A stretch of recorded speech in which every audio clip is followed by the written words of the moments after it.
boss. Happy boss day.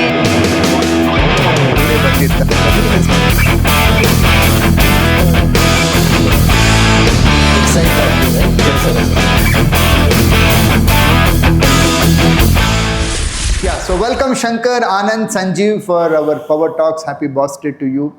So I'm really feeling proud and very happy to sit and converse with you in this Power Talk series on Powerful Boss Day Fest.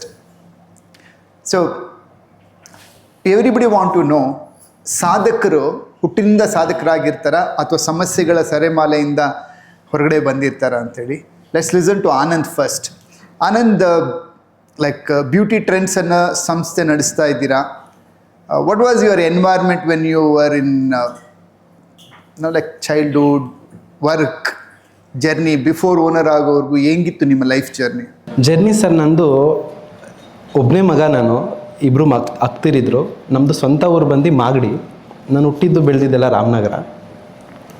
ತುಂಬ ಚೆನ್ನಾಗಿತ್ತು sir. 13 ವರ್ಷದ ಗಂಟ ತುಂಬ ರಾಯಲಾಗೆ ಇದ್ದೆ ನಾನು. ನಮ್ಮಪ್ಪ ತುಂಬ ಚೆನ್ನಾಗಿದ್ರು, ಅವಾಗ ಅಮ್ಮನೂ ಚೆನ್ನಾಗಿದ್ರು. ನಂದು ಕಷ್ಟ ಅನ್ನೋದೇನು ನಾನು ನೋಡಿರಲಿಲ್ಲ 12-13 ವರ್ಷದ ಗಂಟ. 12-13 ವರ್ಷದ ಆದಮೇಲೆ ಒಂದು ಇನ್ಸಿಡೆಂಟ್ ಆಯಿತು ನಮ್ಮ ಫಾದರ್ದು. ತುಂಬ ಪೀಕಲ್ಲಿ ತುಂಬ ಚೆನ್ನಾಗಿದ್ರು, ಒಳ್ಳೆ ಎಲ್ಲ ಥರದ್ರಲ್ಲೂ ಚೆನ್ನಾಗಿದ್ರು, ಫ್ಯಾಮಿಲಿಲೂ ರೆಸ್ಪೆಕ್ಟ್ ಇತ್ತು. ಒಂದು ಇನ್ಸಿಡೆಂಟಿಂದ ನಮ್ಮ ಫಾದರು ಬ್ಯಾಡ್ ಹ್ಯಾಬಿಟ್ಸ್ ಬಂದರು. ಆ ಟೈಮಿಂದ ನಮ್ಮನ್ನು ನೋಡೋ ರೀತಿ ಪ್ಲಸ್ ಸಮ್ ಪ್ರಾಬ್ಲಮ್ಸು ಯಾವ ಥರ ಇತ್ತು ಅಂತಂದರೆ, ಆ ಟೈಮಲ್ಲಿ ನಮ್ಮ ಫಾದರು ಕೂಡ ಕುಗ್ಗೋದ್ರು. ಆ ಟೈಮಲ್ಲಿ ಆ ಟೈಮು ನಮಗೆ ರಾಮನಗರ ಬಿಡಬೇಕು ಅನ್ನೋ ಪರಿಸ್ಥಿತಿ ಬಂತು.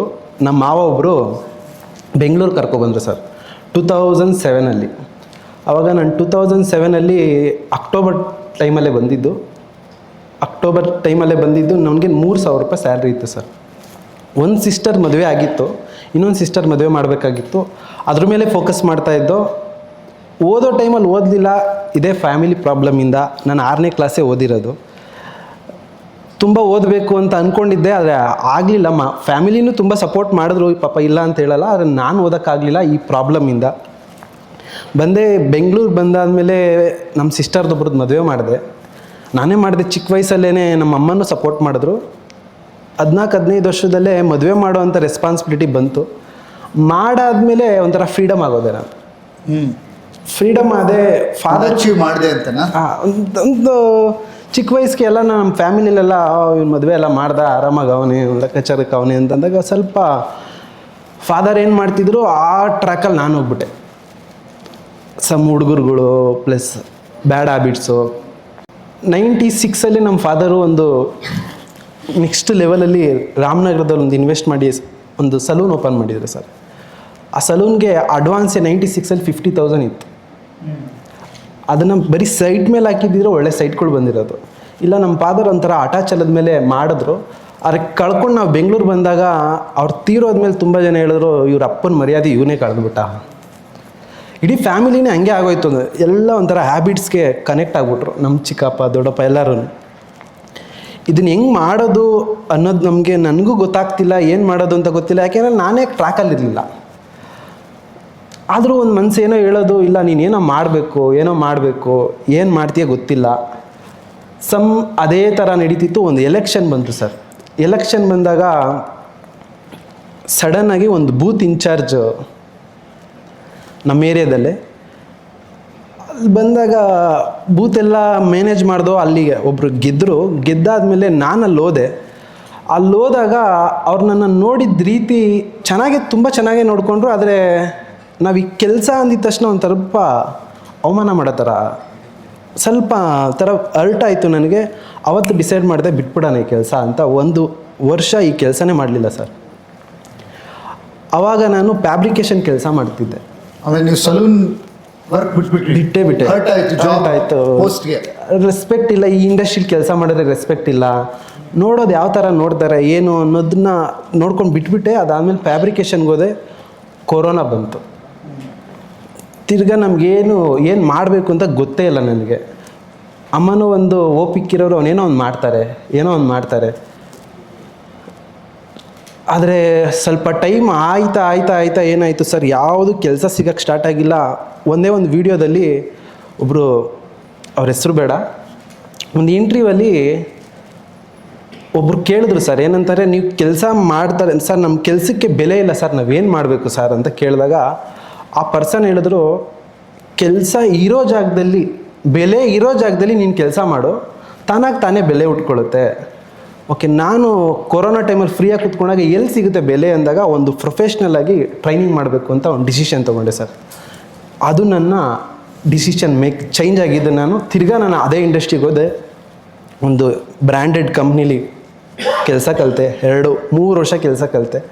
ಅದಾದಮೇಲೆ ನಾನು ಸ್ವಂತ ಓಪನ್ ಮಾಡಬೇಕು ಅಂತ ಒಂದು ಗೋಲ್ ಇಟ್ಕೊಂಡೆ sir. Good. So you have seen the tough time and you got hurt again. ಆ ಒಂದು ಪ್ರೊಫೆಷನಲಿಸಮ್ ಇದ್ರೆ ವ್ಯಾಲ್ಯೂ ಸಿಗುತ್ತೆ ಅಂತ ಟ್ರೈನಿಂಗ್ ತೊಗೊಂಡು. ಹೌದು sir. Amazing. Good Anand. Shankar, question for you. So how was your life journey childhood ಇಂದ? ಏನೇನು ಮಾಡಿದ್ರಿ, ಹೇಗೆ ಬೆಳ್ಕೊಂಬಂದ್ರಿ? I think you run your battery business. Yes, sir. Right? Excite Battery, right? Yes, sir. Yes, sir. So, like to listen to you. Hi, excellent morning. Excellent morning. ನನ್ನ ಹೆಸರು ಶಂಕರ್ ಅಂತೇಳಿ. So ನಾವು ಮೂಲತಃ ನೇಕರ್, ಮಗ್ಗದ ಕೆಲಸ ನಮ್ಮದು. ನಮ್ಮ ತಂದೆ ನಮ್ಮ ಕುಲ್ ಕಸಬೆ ಅದು. ನಮ್ಮ ತಂದೆ ಬಂದು ರೈಲ್ವೆ ಡಿಪಾರ್ಟ್ಮೆಂಟಲ್ಲಿ ಕೂಲಿ ಕೆಲಸ ಮಾಡ್ತಾಯಿದ್ರು. ನಮ್ಮ ತಾಯಿ ಗಾರ್ಮೆಂಟ್ಸ್. ನಮ್ಮ ಶ್ರೀನಗರ ನಮ್ಮ ಮನೆ ಇರೋದು ಬೆಂಗಳೂರಲ್ಲಿ. ನಾವು ತುಂಬ ಬಡ ಕುಟುಂಬ. ಅಂದರೆ ಅವತ್ತಿನ ದುಡ್ದು ಅವತ್ತು ತಿನ್ನೋ ಥರನೇ ಇತ್ತು ನಮ್ಮ ಜೀವನ. ಈಗಿರ್ಬೇಕಾದ್ರೆ ನಾವು ಚಿಕ್ಕ ವಯಸ್ಸಲ್ಲಿ ತುಂಬ ಸಿಕ್ಕಾಬಿಟ್ಟೆ ತರಲೆ ಅಂದರೆ ಯಾವ ಥರ ಅಂದರೆ ಅವತ್ತಿನ ಕಾಲಕ್ಕೆ ಮಧ್ಯರಾತ್ರಿಯಲ್ಲೇ ವಾಟ್ರ್ ಬಿಡ್ತಾಯಿದ್ರು. ಕಾವೇರಿ ವಾಟ್ರ್ ಬಂದು ಮಧ್ಯರಾತ್ರಿಯಲ್ಲಿ ಬಿಡ್ತಾಯಿದ್ರು. ಅಲ್ಲಿ ಲೈನಿಗೆ ಡಬ್ಬ ಇಡಬೇಕಾಯ್ತು. ಬೆಳಗ್ಗೆ ಎದ್ದ ತಕ್ಷಣ ಎಲ್ಲರೂ ಡಬ್ಬ ಇಟ್ಟರೆ ಯಾರು ಫಸ್ಟ್ ಹಿಡಿಬೇಕು ಅನ್ನೋದು, ಯಾಕೆಂದ್ರೆ ಆ ಟೈಮಿಂಗ್ಸ್ ಇರ್ತಿತ್ತು. ನಾ ಡಬ್ಬಲ್ಲಿ ಎತ್ಕೊಂಡೋಗಿ ತೂಕಕ್ಕೆ ಹಾಕ್ಬಿಟ್ಟು ಚಿಕ್ಕಿ ಕೊಡ್ತಾಯಿದ್ರು, ತಿನ್ಬಿಡ್ತಾಯಿದ್ರು. ಸೊ ದುಡ್ಡು ಮಾಡೋದ್ ಕಲೆ ಆಗಲೇ ಕಲ್ತ್ಬಿಟ್ಟಿದ್ರಿ. ಯಾಕೆಂದರೆ ಎಲ್ಲರ ಕಂಪ್ಲೇಂಟು. ಅಕಸ್ಮಾತ್ ಮಳೆ, ಈಗ ಸಂಡೇ ಟೈಮ್ನಲ್ಲಿ ಅವಾಗ DD1 ಅಷ್ಟೇ ಬರ್ತಾಯಿತ್ತು ಟಿ ವಿನಲ್ಲಿ. TV ಎಲ್ಲರೂ ನೋಡ್ತಾರೆ ಅಂದ್ಬಿಟ್ಟು ಅವಾಗ ಸೇಪೆಗೆ ಕದಿಯೋಕೆ ಹೋಗ್ತಿದ್ವಿ. ಎಲ್ಲರೂ ಕಂಪ್ಲೇಂಟ್, ಆಮೇಲೆ ಕರ್ಬೇವು ಸೊಪ್ಪು ಕಿತ್ಕೊಂಡು ಬರ್ತಿದ್ವಿ. ಈ ಥರ ಕಂಪ್ಲೇಂಟ್ ಮಾಡಿ ಎಲ್ಲರೂ ನಮ್ಮ ಏರಿಯಾದೆಲ್ಲ ಕಂಪ್ಲೇಂಟು. ಯಾರೋ ಹಿಂಗೆ ಹಾಕೊಟ್ಬಿಟ್ರು, ಫಸ್ಟ್ ಅವ್ನು ಹಾಸ್ಟ್ಲಿಗೆ ಹಾಕಿ ಅಲ್ಲಿ ಸರ್ ಹೋಗ್ತಾನೆ ಅಂತ ತಗೊಂಡೋಗಿ ಸಿದ್ಧಗಂಗೆ ಮಠಕ್ಕೆ ಸೇರಿಸ್ಬಿಟ್ರು. ನಾನು ಎಷ್ಟು ಜನ ಅಲ್ಲಿಂದ ಓದಿರೋರು ಇದ್ದೀರಾ ಇಲ್ಲಿ? ನಿನ್ನೆ ಎಷ್ಟೊಂದು ಜನ ಅದನ್ನೇ ಹೇಳ್ತಾ ಇದ್ದಾರೆ, ಐ ರೆಡ್ ಫ್ರಮ್ ದ ಅಲ್ಲಿ ಹೋಗಿದ್ದೆ ಅಂತ. Good good. 4th ಸ್ಟ್ಯಾಂಡರ್ಡ್ಗೆ ನನ್ನ ಸಿದ್ಧಗಂಗೆ ಮಠಕ್ಕೆ ಹಾಕಿದ್ರು. 4th ಸ್ಟ್ಯಾಂಡರ್ಡಿಂದ ಆಲ್ಮೋಸ್ಟು SSLC ನಾವು ಓದಲಿಲ್ಲ. SSLCಯಲ್ಲಿ ಲಾಸ್ಟ್ ನಾನು ಇದಾಗಿದ್ದು. ಅಲ್ಲಿಗೆ ನಾನು ಸಿದ್ಧಗಂಗೆ ಮಠದಲ್ಲೇ PhD ಕಲ್ತ್ಬಿಟ್ಟೆ. ಆದರೆ ಗುರುಗಳು ನಮಗೆ ಬುದ್ಧಿಯವರು ಇದ್ದರು, ದೊಡ್ಡ ಬುದ್ಧಿಯವರು. ಅವರು ನಮಗೆ ತುಂಬ ಸ್ಟ್ರಿಕ್ಟ್ ಅನ್ನೋದು ಹೇಳ್ಕೊಟ್ರು, ಯಾವ ಥರ ನಾವು ಇರಬೇಕು ಅನ್ನೋದನ್ನು ನಾನು ಅಲ್ಲಿ ಕಲಿತೆ. ಸೊ ಅಲ್ಲಿಂದ ಮತ್ತೆ ಬೆಂಗಳೂರಿಗೆ ಬಂದ್ವಿ. ಮತ್ತೆ ನಾನು ಓದೋಕ್ಕೆ ಇಂಟ್ರೆಸ್ಟ್ ಇರಲಿಲ್ಲ. ನಮ್ಮ ತಾಯಿಯವರು ಅಲ್ಲೇ ಓದು ಅಂತ ನಾನು ಅಲ್ಲಿ ಓದೋದಿಲ್ಲ ಅಂದಮೇಲೆ ಓದೋದನ್ನ ಸ್ಟಾಪ್ ಮಾಡಿಬಿಟ್ವಿ. ಮತ್ತು ನಾನು ಬಟ್ಟೆ ಅಂಗಡಿ ಕೆಲಸಕ್ಕೆ ಸೇರಿಕೊಂಡೆ. ಚಿಕ್ಕಪೇಟೆನಲ್ಲಿ ಬಟ್ಟೆ ಅಂಗಡಿ, ಟೈಲರ್ ಅಂಗಡಿ 2 ಕಡೆ ಕೆಲಸ ಇತ್ತು. ನಾನು ಬಟ್ಟೆ ಅಂಗಡಿ ಸ್ಟಾರ್ಟಿಂಗ್ ಸೇರಿದಾಗ 800 ರೂಪಾಯಿ ಸ್ಯಾಲ್ರಿ ಕೊಡ್ತಾಯಿದ್ರು. ಆ 800 ರೂಪಾಯಿ ಸ್ಯಾಲ್ರಿಯಲ್ಲಿ ಅದೇ ಒಂದು ಸುಮಾರು ವರ್ಷ ನಾನು ಬಟ್ಟೆ ಅಂಗಡಿಲಿ ಮತ್ತು ಟೈಲರ್ ಅಂಗಡಿ 2 ಕಡೆ ಕೆಲಸ ಮಾಡ್ತಾಯಿದ್ವಿ. ಅಲ್ಲಿ ಸುಮಾರು ವರ್ಷ ನಡೀತು. ಮತ್ತು ನಮ್ಮ ಮನೆ ಫ್ಯಾಮಿಲಿ, ನಮ್ಮ ಸಿಸ್ಟರ್ ಇಬ್ಬರಿದ್ರು, ನನ್ನ ತಮ್ಮ ಒಬ್ಬ ಇದ್ದ. ನಮ್ಮ ಸಿಸ್ಟರ್ಗೆ ಮದುವೆ ಮಾಡಬೇಕಾಯಿತು. ಆ ಸ್ಯಾಲ್ರಿ ಸಾಕಾಗಲಿಲ್ಲ. ತಿರ್ಗಾ ಏನು ಮಾಡಿದ್ರು ನಮ್ಮ ತಾಯಿಯವರು, ಬೇಡ ಮಗ್ಗದ ಕೆಲಸಕ್ಕೆ ಬಾ. ತಿರ್ಗಾ ಮಗ್ಗದ ಕೆಲಸಕ್ಕೆ ಬಂದೆ. ಮಗ್ಗ ಕಲಿತ ಮೇಲೆ ಅಲ್ಲೂ ಸ್ವಲ್ಪ ಚೆನ್ನಾಗಿ ಸಂಪಾದನೆ ಆಯಿತು. ನಮ್ಮ ಸಿಸ್ಟರ್ ಇಬ್ಬರದು ಮದುವೆ ಆಯಿತು. ಸ್ವಲ್ಪ ಇಬ್ಬರು ಸಿಸ್ಟರ್ ಮದುವೆ ಆದಮೇಲೆ ನನಗೆ ಜವಾಬ್ದಾರಿ ಜಾಸ್ತಿ ಆಯಿತು. ಮನೆ ಮೇಂಟೈನ್ ನಾನೇ ಮಾಡಬೇಕಾಗಿತ್ತು. ಸಾಲ ಇತ್ತು, ಮದುವೆ ಮಾಡಿ ಸಾಲ ಆಯಿತು, ತೀರಿಸ್ಬೇಕಾಗಿತ್ತು. ಮಗ್ಗದ ಕೆಲಸ ನಡೀತಾಯಿತ್ತು, ಏನೂ ತೊಂದರೆ ಇರಲಿಲ್ಲ. ಸಡನ್ಲಿ ಒಂದು ಸ್ವಲ್ಪ ಈಗ ವ್ಯಾಟ್ ಅನ್ನೋ ಸ್ಟಾರ್ಟ್ ಆಯಿತು. ಈ ವ್ಯಾಟ್ ಬಂದಾಗ ಮಗ್ದವರು ಯಾರು ಎಲ್ಲ ಓನರ್ಸ್ಗಳನ್ನು ವ್ಯಾಟ್ ಕಟ್ಟಬೇಕಂತ ಹೇಳಿ ಎಲ್ಲ ಸ್ಟ್ರೈಕ್ ಮಾಡಿದ್ರು, ಹೊಡೆದಾಟ ಮಾಡಿದ್ರು. ಇಲ್ಲಿ ನಾವು ಕೂಡ ಬಂದೀವಿ. I still remember service tax ಅನ್ನೋದೇ ಇರಲಿಲ್ಲ. ಬರೀ ಪ್ರಾಡಕ್ಟ್ಸ್ ಮಾತ್ರ, ಗೂಡ್ಸ್ ಟ್ಯಾಕ್ಸ್ ಇದ್ದಿದ್ದು. ಹೌದು. ವ್ಯಾಟ್ ಅಂತ ಬಂದಮೇಲೆ ಇಲ್ಲೇ ಮಹಾತ್ಮ ಗಾಂಧಿ ಸ್ಟ್ಯಾಚು ಹತ್ರ ಬಂದು ಸಿಕ್ಕಾಪಟ್ಟೆ ನಾವು ಸ್ಟ್ರೈಕ್ ಮಾಡಿದ್ರು, ಲಾಠಿ ಚಾರ್ಜ್ ಮಾಡಿದ್ರು, ವಧೆ ತಿಂದ್ವಿ. ಈ ಥರ ಎಲ್ಲ ಆಯ್ತು. ಅವತ್ತು ಹೆಂಗಾಗ್ಬಿಡ್ತು ಅಂದರೆ, ಮಗ್ಗದ ಓನರ್ಗಳು ಅವ್ರ ಮನೇಲಿ ಅಡುಗೆ ಮಾಡಿ ನಮಗೆ ಕೊಟ್ರೇ ಊಟ, ಇಲ್ಲ ಅಂದರೆ ಇಲ್ಲ, ಆ ಥರ ಇತ್ತು. ಯಾಕಂದರೆ ಅವರು ನಮಗೆ ದುಡ್ಡಿಲ್ಲ, ಯಾಕಂದರೆ ಕೆಲಸನೇ ಇಲ್ಲ, ಸ್ಟಾಪ್ ಮಾಡಿಬಿಡ್ತಾರೆ, ಮಗ್ಗನೇ ನಿಲ್ಲಿಸ್ಬಿಟ್ಟಿದ್ರು. ನಿಲ್ಲಿಸಿದ್ವಿ. ಹೌದು ಸರ್, ತುಂಬ ನಿಲ್ಲಿಸಿದ್ರು ಅದನ್ನ. ಸೊ ಆ ಥರ ಆದಾಗ ನಮ್ಮ ತಾಯಿಗೆ ಮತ್ತೆ ಕಮಿಟ್ಮೆಂಟ್ ಇದ್ದೇ ಇದೆ ಮನೆಯಲ್ಲಿ, ಸಾಲ ತೀರಿಸಲೇಬೇಕು, ಮನೆ ಜೀವನ ಮಾಡಲೇಬೇಕು. ಸರಿ, ತಿರ್ಗಾ ಮತ್ತೆ ನಾವೇನು ಮಾಡಿದ್ವಿ, ಮಗ್ಗದ ಕೆಲಸನೇ ಬೇಡ ಅಂತೇಳಿ ಬೇರೆ ಕೆಲಸಕ್ಕೆ ಟ್ರೈ ಮಾಡಿದ್ವಿ. ಕೊರಿಯರ್ ಕೆಲಸಕ್ಕೆ ಸೇರಿಕೊಂಡ್ರೆ, ಕೊರಿಯರಲ್ಲಿ ಒಂದು 3-4 ಇಯರ್ಸ್ ನಾನು ವರ್ಕ್ ಮಾಡಿದೆ. ಬೆಂಗಳೂರು ಫುಲ್ ಸುತ್ತರಲ್ಲಿ. ನಾನು ಬೆಂಗಳೂರು ಅಂದರೆ ಗೊತ್ತಿರಲ್ಲ. ನಮ್ಮ ಮಗ್ಗದ ಕೆಲಸ ಹೆಂಗಿತ್ತು ಅಂದರೆ, 4 ಗೋಡೆ ಮಧ್ಯೆ ಕೆಲಸ. ನಾವು ಮಗ್ಗದ ಮನೆ, ಅದು ಉಮಾ ಥಿಯೇಟ್ರು, ವೆಂಕಟೇಶ್ವರ ಥಿಯೇಟ್ರು, ಇಲ್ಲ ನಮ್ಮ ಶ್ರೀನಗರ ಬಸ್ ಸ್ಟ್ಯಾಂಡು, ಮೆಜೆಸ್ಟಿಕ್. ಇಷ್ಟೇ ನಮ್ಮ ಜೀವನ. ಶುಕ್ರವಾರ ಆದರೆ ಫಸ್ಟ್ ಶೋ ಫಿಲಮ್ ನೋಡ್ತಿದ್ವಿ. ಸಂಡೇ ಆದರೆ ಆರಾಮಾಗಿ ಮಟನ್ ಚಿಕನ್ ತಿನ್ಕೊಂಡು ಆರಾಮಾಗಿ ಪಾರ್ಟಿ ಮಾಡ್ಕೊಂಡು ಆರಾಮಾಗಿ ಇರ್ತಿದ್ವಿ. ಇಷ್ಟು ಬಿಟ್ಟರೆ ನಾವು ಬೇರೆ ಇವು ಜೀವನನೇ ಗೊತ್ತಿರಲಿಲ್ಲ. ಹಂಗೆ ಇತ್ತು ನಮ್ಮ ಜೀವನ. ಕೊರಿಯರಲ್ಲಿ ತುಂಬ ಸುತ್ತದೆ. ಈ ಒಂದೊಂದು airport road, ITPL, white field, ಇಲ್ಲೆಲ್ಲ ನಮಗೆ ಒಂದು ಡಿಲಿವರಿಗೆ ಹೋಗ್ತಾ ಇದ್ವಿ. ಆ ಡಿಲಿವರಿಗೆ ಹೋದ ಒಂದು ಸಾಫ್ಟ್ವೇರ್ ಕಂಪ್ನಿ ಡಿಲಿವರಿಗೆ ಹೋದರೆ ನಮಗೆ ಅಲ್ಲಿ 2 ಥರ ಆಪ್ಷನ್ ಇರ್ತದೆ. ಒಂದು ಎಂಪ್ಲಾಯೀಸ್ಗೆ ಒಂದು ಲಿಫ್ಟು, ಸರ್ವಿಸ್ ಅವ್ರಿಗೆ ಈ ಥರಗೆ ಒಂದು ಲಿಫ್ಟು. ನಮಗೆ ಅರ್ಟ್ ಆಗ್ತಿತ್ತು, ನಾನು ಅಲ್ಲಿ ನಮ್ಮನ್ನು ಬಿಡ್ತಾ ಇಲ್ವಲ್ಲ, ನಮ್ಮನ್ನು ಇಲ್ಲಿ ಬಿಡ್ತಾರೆ. ಅವಾಗ ಒಂಥರ ಗಿಲ್ಟ್ ಕಾಡ್ತಿತ್ತು ನಮ್ಗೆ, ಯಾಕಂದರೆ ನಾವು ಎಜುಕೇಷನ್ ಓದಲಿಲ್ಲ ಅನ್ನೋ ಒಂದು ಮೈಂಡಲ್ಲಿತ್ತು. ಬಟ್ ನಮಗೆ ಏನೋ ಒಂದು ಟ್ಯಾಲೆಂಟ್ ಇತ್ತು, ನಾವು ಮಾಡಲೇಬೇಕು, ಏನಾದರೂ ಮಾಡಬೇಕು ಅನ್ನೋ ಒಂದು ಮೈಂಡಲ್ಲಿತ್ತು. ಸೊ ಅದನ್ನು ಕೊರಿಯರ್ ಕೆಲಸ ಮಾಡಿಕೊಂಡು ನಮ್ಮ ಮಗ್ಗ ಬಿಡಬೇಕಾದ್ರೆ ಒಂದು ಎದುರುಗಡೆ ಒಂದು ಪ್ಲಾಸ್ಟಿಕ್ ಫ್ಯಾಕ್ಟ್ರಿ ಇತ್ತು. ಆ ಪ್ಲಾಸ್ಟಿಕ್ ಫ್ಯಾಕ್ಟ್ರಿನಲ್ಲಿ ಬುಷಸ್ ಎಲ್ಲ ಮಾಡ್ತಿದ್ರು, ಪ್ಲಾಸ್ಟಿಕ್ ಬುಷ್, ಡೋರ್ ಬುಷು, ಈ ಥರ ಎಲ್ಲ ಮಾಡ್ತಿದ್ರು. ನಾನು ಕೊರಿಯರ್ ಜೊತೆಲ್ಲ ಅದನ್ನು ಮಾರ್ಕೆಟಿಂಗ್ ಮಾಡ್ತಾಯಿದ್ದೆ, ಹಾರ್ಡ್ವೇರ್ ಶಾಪ್ಗೆಲ್ಲ ಕೊಡ್ತಾಯಿದ್ದೆ. ತಿರ್ಗಿ ಅಲ್ಲಿಂದ ಕಲೆಕ್ಷನ್ ಮಾಡ್ಕೊಂಡು ಅವ್ರಿಗೆ ಪೇಮೆಂಟ್ ಕೊಡ್ತಾಯಿದ್ದೆ. ಈ ಥರ ಇದ್ದಾಗ ಮತ್ತೆ ನಾವು ಏನು ಮಾಡಿದ್ವಿ, ರಿಕವರಿ ಕೆಲಸ ಆಯಿತು, ಅಲ್ಲೂ ಕೆಲಸ ಬಿಟ್ವಿ. ಮತ್ತು ಬ್ಯಾಂಕ್ ರಿಕವರಿ ಕೆಲಸ, ಇದು ಬ್ಯಾಂಕ್ ಕೆಲಸಕ್ಕೆ ಬಂದ್ವಿ, ಬ್ಯಾಂಕ್ ರಿಕವರಿಗೆ. ಅಲ್ಲಿ ತುಂಬ ಚೆನ್ನಾಗಿತ್ತು, ಕಮಿಷನ್ ಬೇಸಿಸ್ ಕೆಲಸ. 1 lakh ಕಲೆಕ್ಷನ್ ಮಾಡ್ರೆ 10% ಕಮಿಷನ್ ಇತ್ತು. 5 lakh ಕಲೆಕ್ಷನ್ ಮಾಡಿದ್ರೆ 50,000 ಸಂಬಳ ಬಂದ್ಬಿಡ್ತಿತ್ತು. ಅದು ಬಿಟ್ಟು ಬೇಸಿಕ್ ಸ್ಯಾಲ್ರಿ ಕೊಡ್ತಾಯಿದ್ರೆ 70,000 ಆರಾಮಾಗಿ ಬಂದ್ಬಿಡ್ತಿತ್ತು. ಏನಪ್ಪ ನಮ್ಗೆ ಇದೇ ಲೈಫು, ನಾನು ಇಲ್ಲೇ ಲೈಫ್ ಸೆಟ್ಲ್ ಆಗೋಯ್ತು, ಆರಾಮಾಗಿರ್ತೀನಿ, ಇನ್ನು ನಮ್ಮ ಜೀವನ ಇಲ್ಲೇ ಸಾಕು, ಆರಾಮಾಗಿದೆ ಅಂತ ಹೇಳಿ ನಾನು ಯೋಚನೆ ಮಾಡಿದ್ದೆ. ಅಲ್ಲೂ ಕೂಡ ಒಂದು ಪ್ರಾಬ್ಲಮ್ ಸ್ಟಾರ್ಟ್ ಆಯಿತು. ಸಿಬಿಲ್ ಅನ್ನೋದು ಇರಲಿಲ್ಲ. ಅವಾಗ ಸಿಬಿಲ್ ಬಂದ್ಬಿಡ್ತು. ಯಾವ ವರ್ಷದಲ್ಲಿ? ಆಲ್ಮೋಸ್ಟ್ 2007, 2008 ಅನ್ಕೊಳ್ತೀವಿ. ಸಿಬಿಲ್ ಅಂತಂದು ಬಂದಾಗ ನಾವು ಕಸ್ಟಮರ್ ಹತ್ರ ನಾವು ಹೆಂಗೆ ಇದು ಮಾಡ್ತಿದ್ವಿ, ರಿಕವರಿ ಮಾಡ್ಬೇಕಾದ್ರೆ ದುಡ್ಡು ಕಟ್ಟು ಅಂತಿದ್ವಿ. ಸಿಬಿಲ್ ಬಂದಮೇಲೆ ಅದೆಲ್ಲ ನಮಗೆ ಒಂದು ಟ್ರೈನಿಂಗ್ ಕೊಟ್ಟರು, ಇದೆಲ್ಲ ಮಾತಾಡಬಾರ್ದು, ನೀವು ಕ್ಲೀನಾಗಿ ಡ್ರೆಸ್ಸಸ್ ಇರಬೇಕು, ನೀವು ಕ್ಲೀನಾಗಿ ಹೋಗಿ ಕಸ್ಟಮರ್ ಹತ್ರ ಮಾತಾಡಬೇಕು, ಕಸ್ಟಮರ್ ಕೇಳಿದ್ರೆ ದುಡ್ಡು ಇಸ್ಕೋಬೇಕು, ಇಲ್ಲಾಂದರೆ ಏನು ಮಾತಾಡಬಾರ್ದು ಅಂತ. ನಮ್ಗೆ ಇಲ್ಲಿ ಕಲೆಕ್ಷನ್ ಮಾಡ್ಬೇಕಾದ್ರೆ ಆ ಥರ ಇರಲಿಲ್ಲ. ನಾವು ಕಲೆಕ್ಷನ್ ಆ ಥರ ಮಾತಾಡಲಿಲ್ಲ, ಕಲೆಕ್ಷನ್ ಬರ್ತಾ ಇರಲಿಲ್ಲ. ಸೊ ಅಲ್ಲೂ ಮತ್ತೆ ನಮಗೆ ಸ್ಯಾಲ್ರಿ ಎಲ್ಲ ಡೌನ್ ಆಯಿತು. ತಿರ್ಗಾ ನಾನು ಬೇರೆ ಕೆಲಸಕ್ಕೆ ಹೋಗ್ಬೇಕು ಅಂತಂದರೆ ತಿರ್ಗಾ ಮತ್ತೆ ABCDಯಿಂದ ಮತ್ತೆ 15,000 ಸ್ಯಾಲ್ರಿ, 10,000 ಸ್ಯಾಲ್ರಿ. ನಮ್ಮ ಕಮಿಟ್ಮೆಂಟ್ ಜಾಸ್ತಿ ಇತ್ತು. ಇಲ್ಲಿ ನೋಡಿದ್ರೆ ಮತ್ತೆ ಬೇಸಿಕ್ಕಿಂದ ಸ್ಟಾರ್ಟ್ ಆಯ್ತಲ್ಲಪ್ಪ ಅನ್ನೋ ಥರ ಯೋಚನೆ ಇತ್ತು. ಆವಾಗ ನಾನು ಡಿಸೈಡ್ ಮಾಡಿದೆ, ಸೊ ಇನ್ನು ಲೈಫಲ್ಲಿ ಯಾವತ್ತು ಯಾರ ಹತ್ರನೂ ಕೆಲಸ ಮಾಡಬಾರ್ದು, ನಾವೇ ಓನಾಗಿ ಸ್ಟಾರ್ಟ್ ಮಾಡಬೇಕು, ಏನಾದರೂ ಮಾಡಬೇಕು ಅಂತೇಳಿ ಅಗೇನ್ ಮತ್ತೆ ನಾನು ಬಿಸ್ನೆಸ್ ಸ್ಟಾರ್ಟ್ ಮಾಡಿದ್ದು. ಮತ್ತೆ ಮಗ್ಗದ ಕೆಲಸಕ್ಕೆ ಬಂದೆ. ಸಾಲ ಮಾಡಿ ನಮ್ಮ ಭಾವ ನನಗೆ ಒಂದು ಲೋನ್ ಕೊಡಿಸಿದ್ರು, ಒಂದು 1.5 lakh. ಅವ್ರ ಹತ್ರ ಸಾಲ ಮಾಡಿ ಗೊಟ್ಟಿಗೆರೆ ಬನ್ನರ್ಘಾಟ ರೋಡಲ್ಲಿ ನಾನು ಮಗ್ಗದ್ದು ಸ್ಟಾರ್ಟ್ ಮಾಡಿದೆ. ನನ್ನ ತಮ್ಮ ಜೊತೆಗಿದ್ದ, ನಾನು ನನ್ನ ತಮ್ಮ ಇಬ್ಬರು. ಜರ್ನಿ ಚೆನ್ನಾಗಿತ್ತು. ಮಗ್ಗ ರೆಡಿ ಆಗಬೇಕಾದ್ರೆ ನಮಗೆ ಬಜೆಟ್ ಇದ್ದಿದೆ 1.5 ಲಕ್ಷ. ಆ 1.5 ಲಕ್ಷದಲ್ಲೇ ನಾನು ರೆಡಿ ಮಾಡಬೇಕಾಗಿತ್ತು. ಇಲ್ಲಿ ಮಗ್ಗದ ಮೇಸ್ತ್ರಿಗಳು ಅವರೆಲ್ಲ ಸ್ವಲ್ಪ ಹಿಂಗೆ ಡಿಮ್ಯಾಂಡ್ ಅವ್ರಿಗೆ. ಅವರು ಬರ್ತಿದ್ರು, ಅವರು ಒಂದು ಐಟಮ್ ತಗೊಡ್ತಿದ್ರು, ಅದು ವೆಲ್ಡಿಂಗ್ ಮಾಡಿಸ್ಕೊಬ, ಹೋಲ್ ಮಾಡಿಸ್ಕೊಬ ಅಂದಷ್ಟು ಈ ಕಡೆ ಎಸ್ಕೇಪ್ ಆಗೋರು. ನಾವು ಇಲ್ಲಿ ಹುಡ್ಕೋದ್ರೆ ಅವ್ರನ್ನೆಲ್ಲ ಅವ್ರು ಬರೋವರೆಗೂ ವೆಯ್ಟ್ ಮಾಡಬೇಕಾಗಿತ್ತು. ದಿನ ನಾನು ಮಗ್ಗ ರನ್ ಆಗಿಲ್ಲ ಅಂದರೆ ದುಡ್ಡು ಬರೋಲ್ಲ. ಸಿಕ್ಕಾಪಟ್ಟೆ ಪ್ರಾಬ್ಲಮ್ ಆಯಿತು. ನನಗೆ ಊಟಕ್ಕೆ ಕೂಡ ಕಾಸಿಲ್ಲ. ನಾನು ಹೇಳಿದೆ, ನಾನು ಊಟದ ಮನೆ ಅಂತ ಇತ್ತು, ಊಟದ ಮನೆಯಲ್ಲೇ ನನಗೆ 350 ರೂಪಾಯಿ ಕೊಟ್ಟರೆ ವಾರಕ್ಕೆ 3 ಹೊತ್ತು ಊಟ ಕೊಡೋರು. ಒಂದು ವಾರಕ್ಕೆ 350 ರೂಪಾಯಿಗೂ ದುಡ್ಡಿಲ್ಲ. ನಾನು 2 ಟೈಮ್ ಮಾಡ್ತೀನಿ ಅಕ್ಕ ಊಟನ, ನನಗೆ ಬೆಳಗ್ಗೆ ಸಾಯಂಕಾಲ ಮಾಡ್ತೀನಿ, ಮಧ್ಯಾಹ್ನ ಬೇಡ ನನಗೆ ಅಂತ. ಬೆಳಗ್ಗೆ ಚೆನ್ನಾಗಿ ತಿನ್ಬಿಡ್ತಿದ್ದೆ, ಮಧ್ಯಾಹ್ನ ಊಟ ಇಲ್ಲ, ತಿರ್ಗಾ ರಾತ್ರಿನೇ ಊಟ, ಆ ಥರ ಇತ್ತು. ನನ್ನ ತಮ್ಮ ನಾನು ಇಬ್ಬರು ಕೆಲಸ ಮಾಡ್ಬೇಕಾದ್ರೆ ಅವನು ಸರಿಯಾಗಿ ಕೆಲಸ ಮಾಡ್ತಾ ಇರಲಿಲ್ಲ. ಹುಡುಗರು ಸವಾಸ ಹಿಂಗೆ ಆ ಕಡೆ ಈ ಕಡೆ ಹೋಗೋದು. ಯಾಕೆ ನಾನು ಇಲ್ಲಿ ಬಂಡವಾಳ ಹಾಕಿದ್ದೀನಿ, ಮತ್ತು ರಿಟರ್ನ್ಸ್ ಮಾಡಲೇಬೇಕಂತೇಳಿ ಅವ್ನು ಆ ಥರ ಕೆಲಸ ಮಾಡ್ತಾರಿಲ್ಲ. ಸರಿ ನೀನೇ ಮಗ್ಗ ಮಾಡ್ಕಪ್ಪ, ಮಗ್ಗದ ಕೆಲಸ ನೀನೇ ನೋಡ್ಕೊ, ನಾನು ಬೇರೆ ಕೆಲಸಕ್ಕೆ ಹೋಗ್ತೀನಿ ಅಂತೇಳಿ ಬ್ಯಾಟ್ರಿ ಒಂದು ಡಿಸ್ಟ್ರಿಬ್ಯೂಟರ್ ಹತ್ರ ನಾನು ಜಾಯ್ನ್ ಆದೆ. ಸೊ ಮಗ್ಗದ ಕೆಲಸ ಅವ್ನು ನೋಡ್ಕೊಳ್ತಾ ಇದ್ದ. ಇದೇ ಪ್ರಾಬ್ಲಮ್, ಮಗ್ಗದ ಕೆಲಸ ನಡೀತಾ ಇತ್ತು. ಅವ್ನ ಕೆಲಸ ಸರಿಯಾಗಿ ಮಾಡ್ತಾರಿಲ್ಲ. ನಾನು ಬೈತಿದ್ದೆ, ಎಲ್ಲ ಮಾಡ್ತಿದ್ದೆ. ಸಡನ್ಲಿ ಒಂದು ದಿವಸ ಏನಾಯಿತು ಅಂತ ಗೊತ್ತಿಲ್ಲ, ನನ್ನ ತಮ್ಮ ಸಡನ್ಲಿ ಒಂದು ದಿವಸ ಮಗ್ಗಕ್ಕೇ ಸೂಸೈಡ್ ಮಾಡ್ಕೊಬಿಟ್ಟ. ಆ ಮಗ್ಗಕ್ಕೆ ಜಾಕಾಡ್ಗೆ ಹ್ಯಾಂಗ್ ಮಾಡ್ಕೊಬಿಟ್ಟಿದ್ದ. ನಾನು ಏನಕ್ಕೆ ಕಾರಣ, ರೀಸನ್ ಏನು ಗೊತ್ತಿಲ್ಲ. ಸಡನ್ಲಿ ನನಗೆ ಏನಾಯಿತು ಅನ್ನೋದೇ ಗೊತ್ತಿಲ್ಲ, ಏನಕ್ಕೆ ಮಾಡ್ಕೊಂಡ ಅನ್ನೋದು ಗೊತ್ತಿಲ್ಲ. ತುಂಬ ನನಗೆ ಒಂಥರ ನನಗೆ ಒಂದು ಕೈ ಬಿದ್ದೋದಂಗೆ ಆಗ್ಬಿಡ್ತು. ಏನು ಮಾಡಬೇಕು ಅಂತಲೇ ಗೊತ್ತಿಲ್ಲ. ತುಂಬ ಡಿಪ್ರೆಸ್ ಆಗಿಬಿಟ್ಟೆ.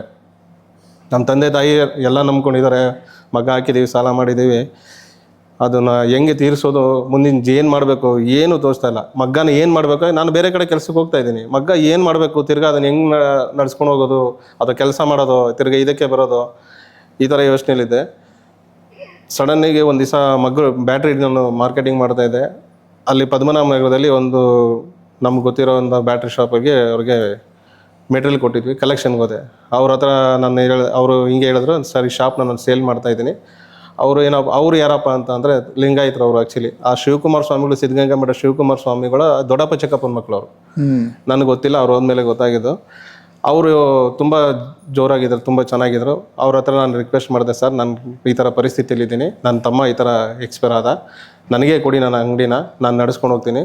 ಸೊ ಒಂದು ರಿಕ್ವೆಸ್ಟ್ ಮಾಡಿದೆ, ನನ್ನ ಹತ್ರ ದುಡ್ಡಿಲ್ಲ ಸರ್, ಬಾಡಿಗೆ ಬೇಕಾದ್ರೆ ನಾನು ಕೊಡ್ತೀನಿ ಅಂತೇಳಿ ನಾನು ಅವ್ರ ಹತ್ರ ರಿಕ್ವೆಸ್ಟ್ ಮಾಡಿದೆ. ಅವ್ರು ಏನು ಮಾತಾಡಲಿಲ್ಲ, ಕೀ ಕೊಟ್ಟೋದ್ರು ಚೆನ್ನಾಗಿದೆ ಅಂತ. ಏನು ಮಾತಾಡಲ್ಲ. ಕೀ ಕೊಟ್ಟರು, ಅವ್ರ ಹತ್ರ ಒಂದು ಚೆಕ್ ಬುಕ್ ಇತ್ತು, ಚೆಕ್ ಬುಕ್ ತೊಗೊಂಡು ಮಿಕ್ಕಿದ್ದು ಒಂದು 3-4 ಲಕ್ಷ ಮೆಟೀರಿಯಲ್ ಇತ್ತು, ಎಲ್ಲ ಬಿಟ್ಬಿಟ್ಟು ಚೆಕ್ ಬೀಗ ಕೊಟ್ಬಿಟ್ಟು ಹೊಟ್ಟೋದ್ರು ಅವರು. ಚೆನ್ನಾಗಿದೆ ಅಂತ. ಡಿಸೆಂಬರ್ 27, 2011. 2011 ಅಂದರೆ 14 years. ಅವತ್ತು ನನ್ನ ಜರ್ನಿ ಬ್ಯಾಟ್ರಿ ಫೀಲ್ಡಲ್ಲಿ ಸ್ಟಾರ್ಟ್ ಆಯಿತು.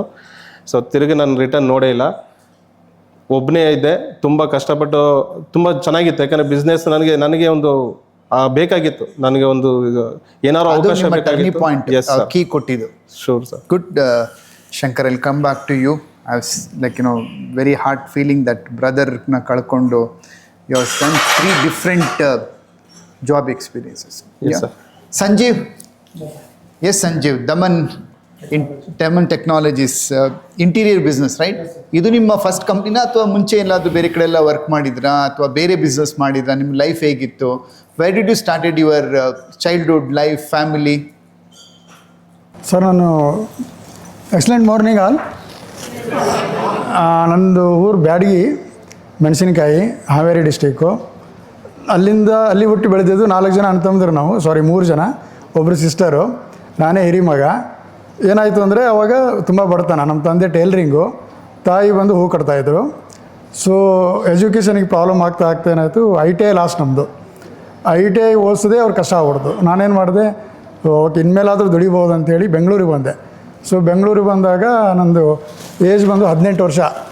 ಸೊ 18 ಇಯರ್ಸ್ಗೆ ಬೆಂಗಳೂರು ಬಂದು ಹೆಲ್ಪರಾಗಿ ಸೇರಿಕೊಂಡು ಡಿಫ್ರೆಂಟ್ ಕಂಪ್ನಿ ಬೆಳೀತಾ ಕಿರ್ಲೋಸ್ವರ್ವರೆಗೂ ಹೋದೆ. ಸೊ ಕಿರ್ಲೋಸ್ಕಲ್ಲಿ ಒಂದು 4,000 ಸ್ಯಾಲ್ರಿ. ಸೊ ಎಲ್ಲ ಫ್ಯಾಮ್ಲಿನೂ ಕರ್ಕೊಂಬಂದೆ. ಆ ಟೈಮಲ್ಲಿ ಒಂದು ಲೀಸಿಗೆ ಒಂದು 50,000 ಮನೆ ತೊಗೊಂಡು ಶಿಫ್ಟ್ ಮಾಡ್ಕೊಂಡು ಅವಾಗ ಸೆಟ್ಲ್ ಆದ್ವಿ ನಾವು ಆಲ್ಮೋಸ್ಟ್. ಬಟ್ ಏನಾಯಿತು, ಅವಾಗೆಲ್ಲ ಪರ್ಮನೆಂಟ್ ಜಾಬ್ ಇರಲಿಲ್ಲ. ಕಿರ್ಲೋಸ್ಕರ್ ಮುಚ್ತಾ ಬಂತು. ಸೊ ಮುಚ್ತಾ ಮತ್ತೆ ಬಂತಲ್ಲಪ್ಪ ಪ್ರಾಬ್ಲಮ್ ಇದು ಅಂತೇಳಿ ಪೇಪರ್ ಲ್ಯಾಡ್ ಎಲ್ಲ ನೋಡಿಕೊಂಡು ದುಬೈಗೆ ಹೋದೆ. ಸೊ ದುಬೈಗೆ ಹೋದ್ಮೇಲೆ ಫೈನಾನ್ಷಿಯಲ್ ಪ್ರಾಬ್ಲಮ್ ಆಲ್ಮೋಸ್ಟ್ ಸ್ಟಾಪ್ ಆಯ್ತು ಸರ್. ಸ್ಟಾಪ್ ಆದಮೇಲೆ ಸೊ ವೆರಿ ವೆಲ್ ನಾನು ಏನು ಅಂದ್ಕೊಂಡಿದ್ದೆ, ಎಕ್ಸಾಂಪಲ್ ಇವಾಗ ಅಫರ್ಮೇಷನ್ ನೀವೇನು ನೋಡ್ತಿದ್ದೀರಾ, ಆ ಅಫರ್ಮೇಷನ್ ಚಿಕ್ಕ ಹುಡುಗ ಎದೆಯಲ್ಲಿ ನೋಡ್ಕೊಂಡಿದ್ದೆ ನಾನು. ಬೆಂಗಳೂರಲ್ಲಿ ಮದುವೆ ಆಗಿ ಮುಂಚೆ ಮನೆ ಕಟ್ಬೇಕಂತಿತ್ತು. ಹೆಂಗೆ ಬಂತು ಈ ಥಾಟ್? ಹೆಂಗೆ ಬಂತು ಸರ್? ಅದು ನಮ್ಮ ಮನೆಯೇ ಇರಲಿಲ್ಲಲ್ಲ ಸರ್. ನಮ್ಮ ತಂದೆಗೆ ಅಣ್ಣ ತಮ್ಮರು ಜಾಸ್ತಿ, ಎಲ್ರಿಗೂ ಮನೆ ಇತ್ತು. ಅವ್ರಿಗೆ ಫೈನಾನ್ಸ್ ಮಾಡಿದರು, ಇವ್ರಿಗೆ ಮನೆ ಕೊಟ್ಟಿರಲಿಲ್ಲ. ಅದು ನನಗೆ ಒಳಗಡೆ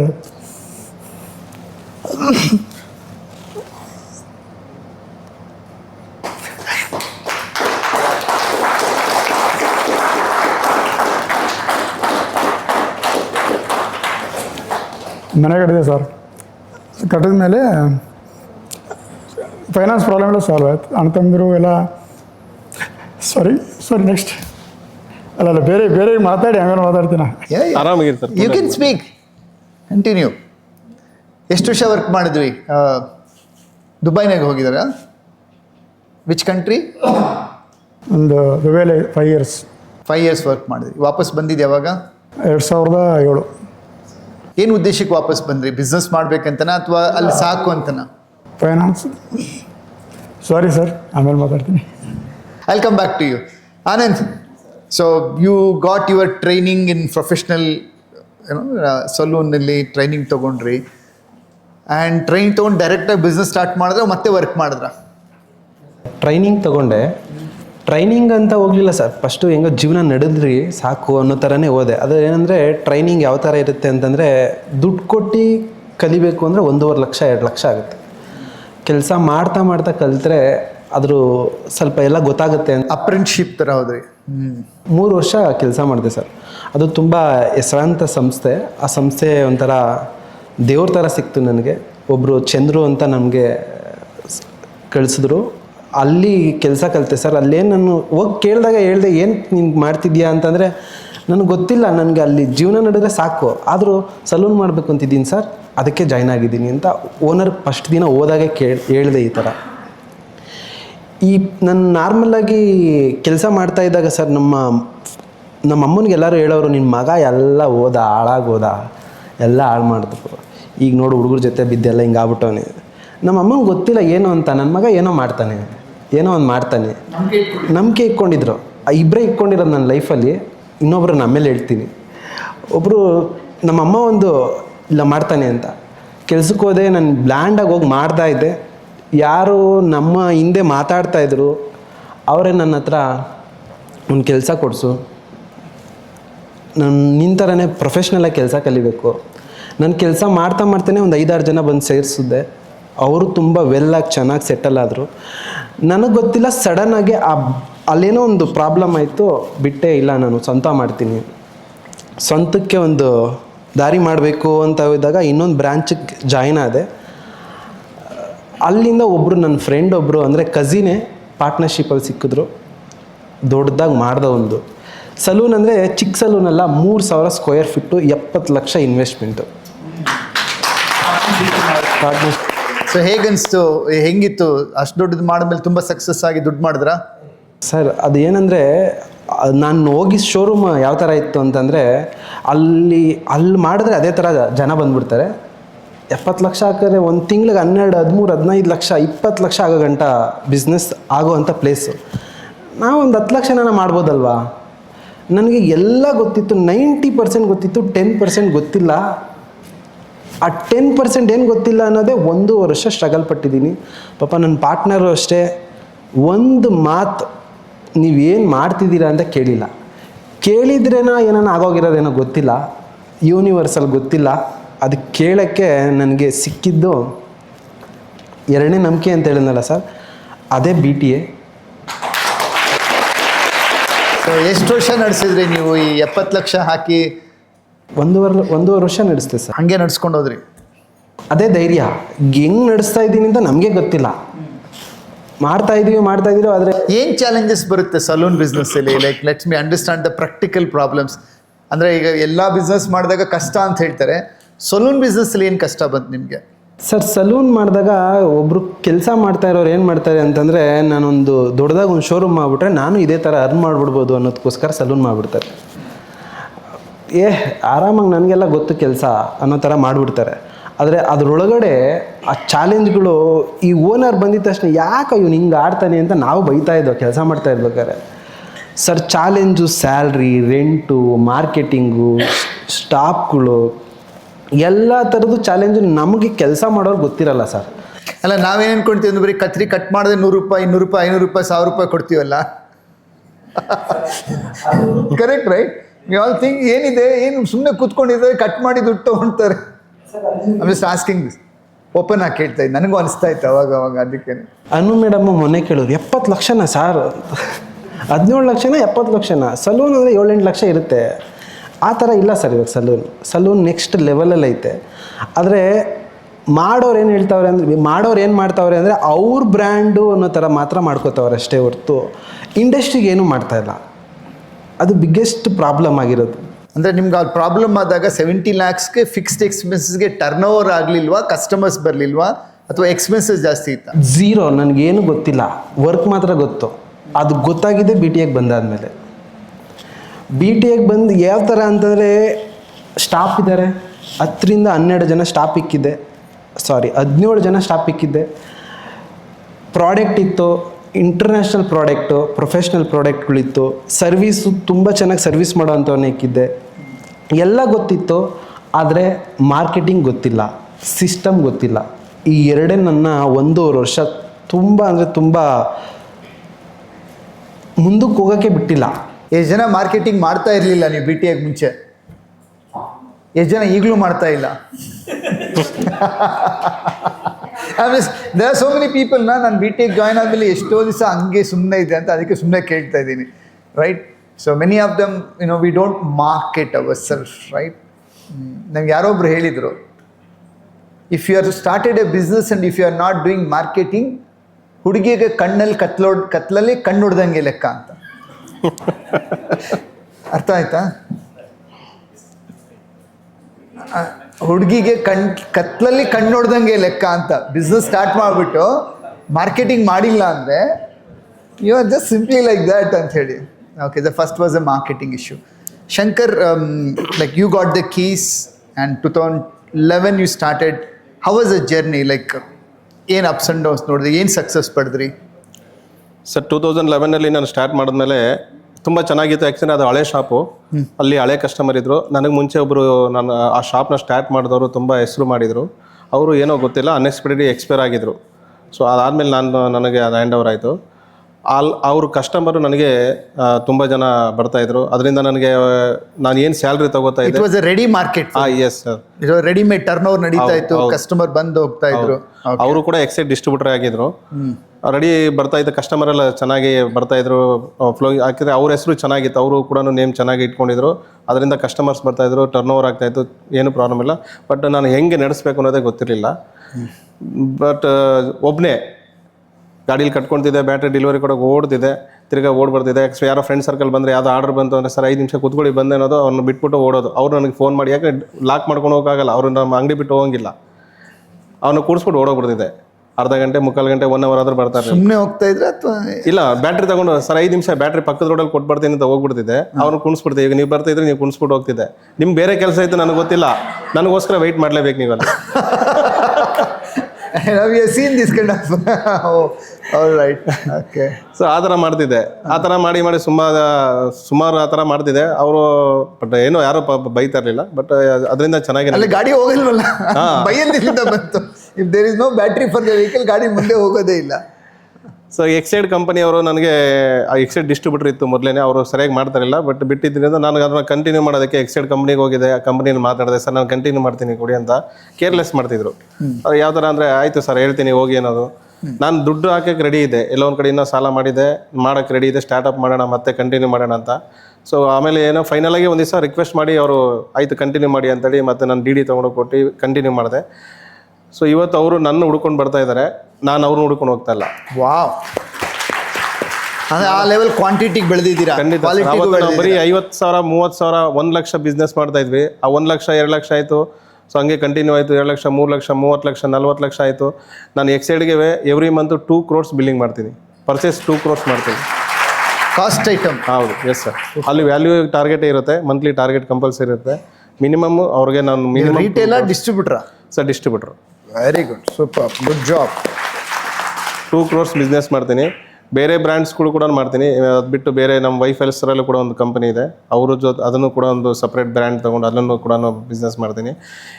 ಕಂಪನಿಗಳು ಕಂಪನಿ ಎಕ್ಸೈಡ್ ಅಥವಾ ಬೇರೆ ಕಂಪನಿಗಳೇನಪ್ಪ ಅಂದರೆ ನಮ್ಮನ್ನ ಮೇಲ್ ತೊಗೊಂಡೋಗ್ಬಿಡ್ತಾರೆ. ಅಂದರೆ ಸುಮಾರು ನೀವು ಮಾಡಿ ನಾವು ಇನ್ನು ಎಷ್ಟು ಇನ್ವೆಸ್ಟ್ ಮಾಡ್ತೀವಿ ಅಲ್ಲಿವರೆಗೂ ಇನ್ವೆಸ್ಟ್ ಮಾಡಿಸ್ತಾರೆ. ಮಾಡಿಸಿದ್ಮೇಲೆ ಸಡನ್ಲಿ ಒಂದು ದಿವಸ ತಳ್ಳೇ ಬಿಡ್ತಾರೆ. ಯಾಕಂದರೆ ಪಕ್ಕದಲ್ಲಿ ಇನ್ನೊಬ್ಬ ಕಾಂಪಿಟೇಟರ್ನ ಅವರೇ ಕ್ರಿಯೇಟ್ ಮಾಡಿಬಿಡ್ತಾರೆ.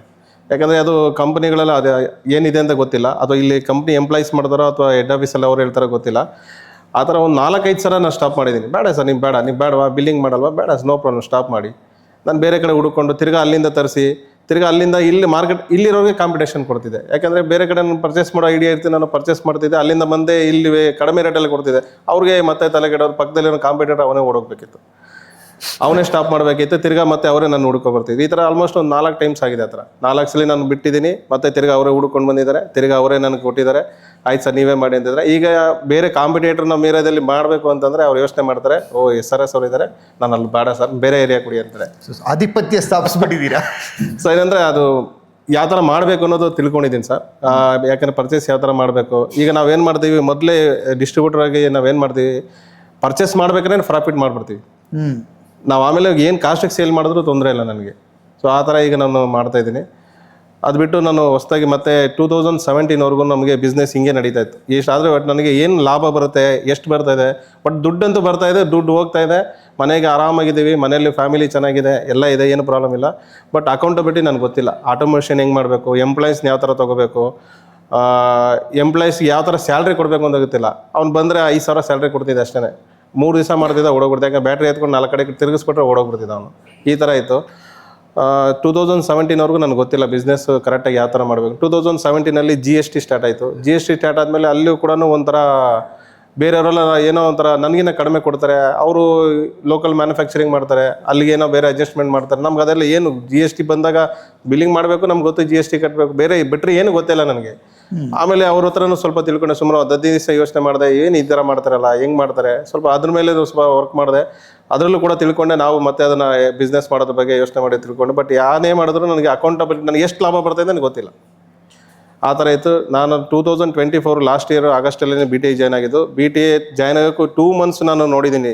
ಫೇಸ್ಬುಕ್ಕಲ್ಲಿ ನೋಡ್ತಿದ್ದೆ, ಲೈಕ್ ಮಾಡ್ತಿದ್ದೆ, ಮಾಡಲೋ ಬೇಡವೋ, ಜಾಯ್ನ್ ಆಗಲೋ ಬೇಡವೋ, ಏನು ಮಾಡೋದು, ಸುಮಾರು ಯೋಚನೆ ಮಾಡಿ ಆಮೇಲೆ ಫೈನಲಾಗಿ ಮಾಸ್ಟರ್ ಕ್ಲಾಸ್ ನಾನು 299 ಕೊಟ್ಟು ಜಾಯ್ನ್ ಆದೆ. 4 ಡೇಸ್ ಅಟೆಂಡ್ ಮಾಡಿದೆ, ಕಂಟಿನ್ಯೂಸ್ ಅಟೆಂಡ್ ಮಾಡಿದೆ. ನನಗೆ ಅರ್ಥ ಆಯಿತು ನೀವೇನು ಹೇಳ್ತಾ ಇರೋದು ನನಗೆ ಹೇಳ್ತಾ ಇದ್ದಾರೆ 100% ನಾನು ಇದೆಲ್ಲ ತಪ್ಪು ಮಾಡ್ತಾ ಇದ್ದೀನಿ ಅಂತ ನನಗೆ ಗೊತ್ತಾಯ್ತು ಅಲ್ಲಿ. ಸೊ ಡೈಮಂಡ್ ಮೆಂಬರ್ಗೆ ಡೈರೆಕ್ಟಾಗಿ ಜಾಯ್ನ್ ಆದೆ. ಡೈರೆಕ್ಟಾಗಿ ಆಗಲ್ಲ 10,000 ನನಗೆ ಅಡ್ವಾನ್ಸ್ ಮಾಡಿದೆ. ಡೈರೆಕ್ಟ್ ನನಗೆ ಆಫರ್ ಏನಪ್ಪ ಅಂದರೆ ನೆಕ್ಸ್ಟ್ 2-3 ದಿವಸದಲ್ಲಿ ನನಗೆ ಪವರ್ ಆಫ್ ಸೈಲೆನ್ಸ್ ಇತ್ತು. ಪವರ್ ಆಫ್ ಸೈಲೆನ್ಸಲ್ಲಿ ನನಗೆ ಕಂಪ್ಲೀಟಾಗಿ ನನಗೆ ಫುಲ್ಲು ಏನು ಮಾಡಬೇಕು, ನಾವು ಏನು ತಪ್ಪು ಮಾಡ್ತಾ ಇದ್ದೀವಿ, ನೀವು ಅಲ್ಲಿ ನೆಗೆಟಿವ್ನೆಲ್ಲ ಯಾವ ಥರ ತೆಗೆದಿದ್ರಿ ಅದೆಲ್ಲ ನನಗೆ ತುಂಬ ಇಷ್ಟ ಆಯಿತು. ಇಮಿಡಿಯೇಟಾಗಿ ಅಲ್ಲಿ ಡೈಮಂಡ್ ಮೆಂಬರ್ ಆದೆ. ಸೊ ಅಲ್ಲಿಂದ ನಾನು ಬೇರೆ ಥರನೇ ಇದೆ. ಇವಾಗ ನಾನು ಮೊದಲು ಏನು ಮಾಡ್ತಿದ್ದೆ ಅದಕ್ಕೆ ಡಬಲ್ ಆಗಿ ಇವಾಗ ನಾನು ಮಾಡ್ತಾಯಿದ್ದೀನಿ. Super dear, very good. I ask you that question, post BTA ಏನೇನು ಮಾಡಿದ್ರಿ ಅಂತ. ಸಂಜೀವ್, ಸೊ ಎಸ್, ನೀವು ಇಂಡಿಯಾಗೆ ಬಂದಮೇಲೆ ಏನೇನು ಮಾಡಿದ್ರಿ ಅಲ್ಲಿಂದ ಜಾಬ್? ದುಬೈಲಿ ಬರೋಕ್ಕೆ ಮುಂಚೆನೇ ಏನಾದ್ರು ಮಾಡಬೇಕು, ಅಮೌಂಟ್ ಸಾಲಲ್ಲ, ಕಡಿಮೆ ಸ್ಯಾಲ್ರಿ ಯಾರು ಕೆಲಸ ಮಾಡ್ತಾರೆ ಅಂತ ಹೇಳ್ಕೊಂಡೆ ಬಂದೆ. ಅಷ್ಟರೊಳಗಡೆ ಮದುವೆ ಮಾಡಿದರು ಮತ್ತು ಫ್ಯಾಮ್ಲಿನೂ 1 ವರ್ಷ ಕರ್ಕೊಂಡು ಹೋದೆ. ಮದುವೆಗೆ ಮುಂಚೆ ಮನೆ ಕಟ್ಟಿದೆ ಮದುವೆ. ಅದು ಅಫರ್ಮೇಷನ್ ವರ್ಕ್ ಆಗೈತೆ ಸರ್. ಅದು ಅವಾಗ ನನಗೆ ಇದೆಲ್ಲ ಗೊತ್ತಿರಲಿಲ್ಲ, ನಿಮ್ಮ ಮೆಡಿಟೇಷನ್ ಎಲ್ಲ. ಬಟ್ ಒಳಗಡೆ ಇರಬೇಕದು, ಅದಿದ್ರೆ ಗ್ಯಾರಂಟಿ ಕೆಲಸ ಆಗುತ್ತೆ. ಸೊ ಅದಾದಮೇಲೆ ಮತ್ತೆ ಬಿಸ್ನೆಸ್ಸೇ ಮಾಡಬೇಕು ದುಬೈ ಬಿಟ್ಟರೆ, ಇಲ್ಲ ಫ್ಯಾಮ್ಲಿ ಬಿಟ್ಟು ಅಲ್ಲಿ ಇರ್ಬೇಕು. ತುಂಬ ಜನ ಇದ್ದರು, ಒಂದು 25 ವರ್ಷ ಫ್ಯಾಮ್ಲಿ ಬಿಟ್ಟು ಅಲ್ಲೇ ಇರ್ತಾರೆ ಅವರು. ವರ್ಷಕ್ಕೊಂದು ಸಾರಿ ಹೋಗಿ ಅವ್ರ ಮುಖ ನೋಡ್ಕೊಂಬರೋದು. ನನಗೆ ಈ ಜೀವನ ಬೇಡ, ಏನಕ್ಕೆ ಬಂದಿದ್ದು ಆ ಕೆಲಸ ಆಗಿದೆ, ಮನೆ ಕಟ್ಟಿದ್ದಾಗಿದೆ, ಹೋಗೋಣ ಅಂಥೇಳಿ ಮತ್ತೆ ಎಲ್ಲ ರಿಸೈನ್ ಮಾಡಿ ಬೆಂಗಳೂರಿಗೆ ಬಂದೆ. ಸೊ ಬೆಂಗಳೂರು ಬಂದರೆ ಮತ್ತು ಅದು ಸ್ಯಾಲ್ರಿ ಪ್ಯಾಕೇಜ್ ಜಾಸ್ತಿ ಇರಲಿಲ್ಲ, 3,000, 4,000, 5,000. ಸೊ ಸಾಲ್ತಿರಲಿಲ್ಲ. ಸೊ ಬಿಸ್ನೆಸ್ ಮಾಡೋಣ ಅಂತೇಳಿ ಸ್ವಲ್ಪ ದುಡ್ಡಿತ್ತು, ಮನೆ ಸ್ವಂತ ಇತ್ತು. ಅದೊಂದು ಏನಾದರೂ ಮಾಡಲೇಬೇಕು ಅಂತೇಳಿ ಅವಾಗೆಲ್ಲ ನೆಟ್ವರ್ಕು, ಇಂಟರ್ನೆಟ್ಟು, ವ್ಯಾಟ್ಸಪ್ಪು ಅವು ಇವು ಏನಿರಲಿಲ್ಲ. ಇರೋ ಫ್ರೆಂಡ್ಸನ್ನೇ ಕೇಳ್ಕೊಂಡು ಫ್ರೆಂಡ್ಸ್ ಜೊತೆ ಹೋಗಿ ಪಾರ್ಟ್ನರ್ಶಿಪ್ಪಲ್ಲಿ ಬಿಸ್ನೆಸ್ ಸ್ಟಾರ್ಟ್ ಮಾಡಿದೆ. ಬೇರೆ ಬಿಸ್ನೆಸ್ಸು ಇವಾಗಿಂದಲ್ಲ. ಆ ಬಿಸ್ನೆಸ್ಸಲ್ಲಿ ಕೂಡ ಏನಾಯಿತು, 1 ವರ್ಷ 10 lakh rupees ಹಾಕೊಂಡೆ. ಪಾರ್ಟ್ನರ್ಶಿಪ್ ಪ್ರಾಬ್ಲಮ್ ಆಯಿತು. ಫಸ್ಟ್ ಬಿಸ್ನೆಸ್ಸೇ ಮುಗಿಸ್ಕೊಂಡ್ಬಿಟ್ಟೆ. ಅಲ್ಲಿ ಮತ್ತಿನ್ನೊಂದು ಪ್ರಾಬ್ಲಮ್, ಅದೇ ಇನ್ಕಮೇ ಇಲ್ಲ, ಸಾಲ, ಮತ್ತು ಚಾಲೆಂಜು.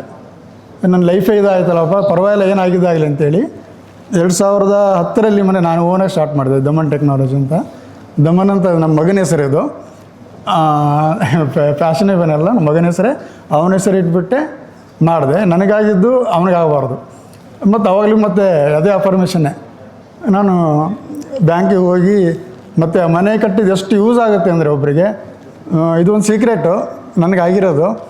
ಮದುವೆ ಮಾಡಿಕೊಂಡು ಮಕ್ಕಳಾಗಿ ಮನೆ ಕಟ್ಟೋಕೆ ಹೋದರೆ ಲೈಫ್ ಹೋಗ್ಬಿಡುತ್ತೆ.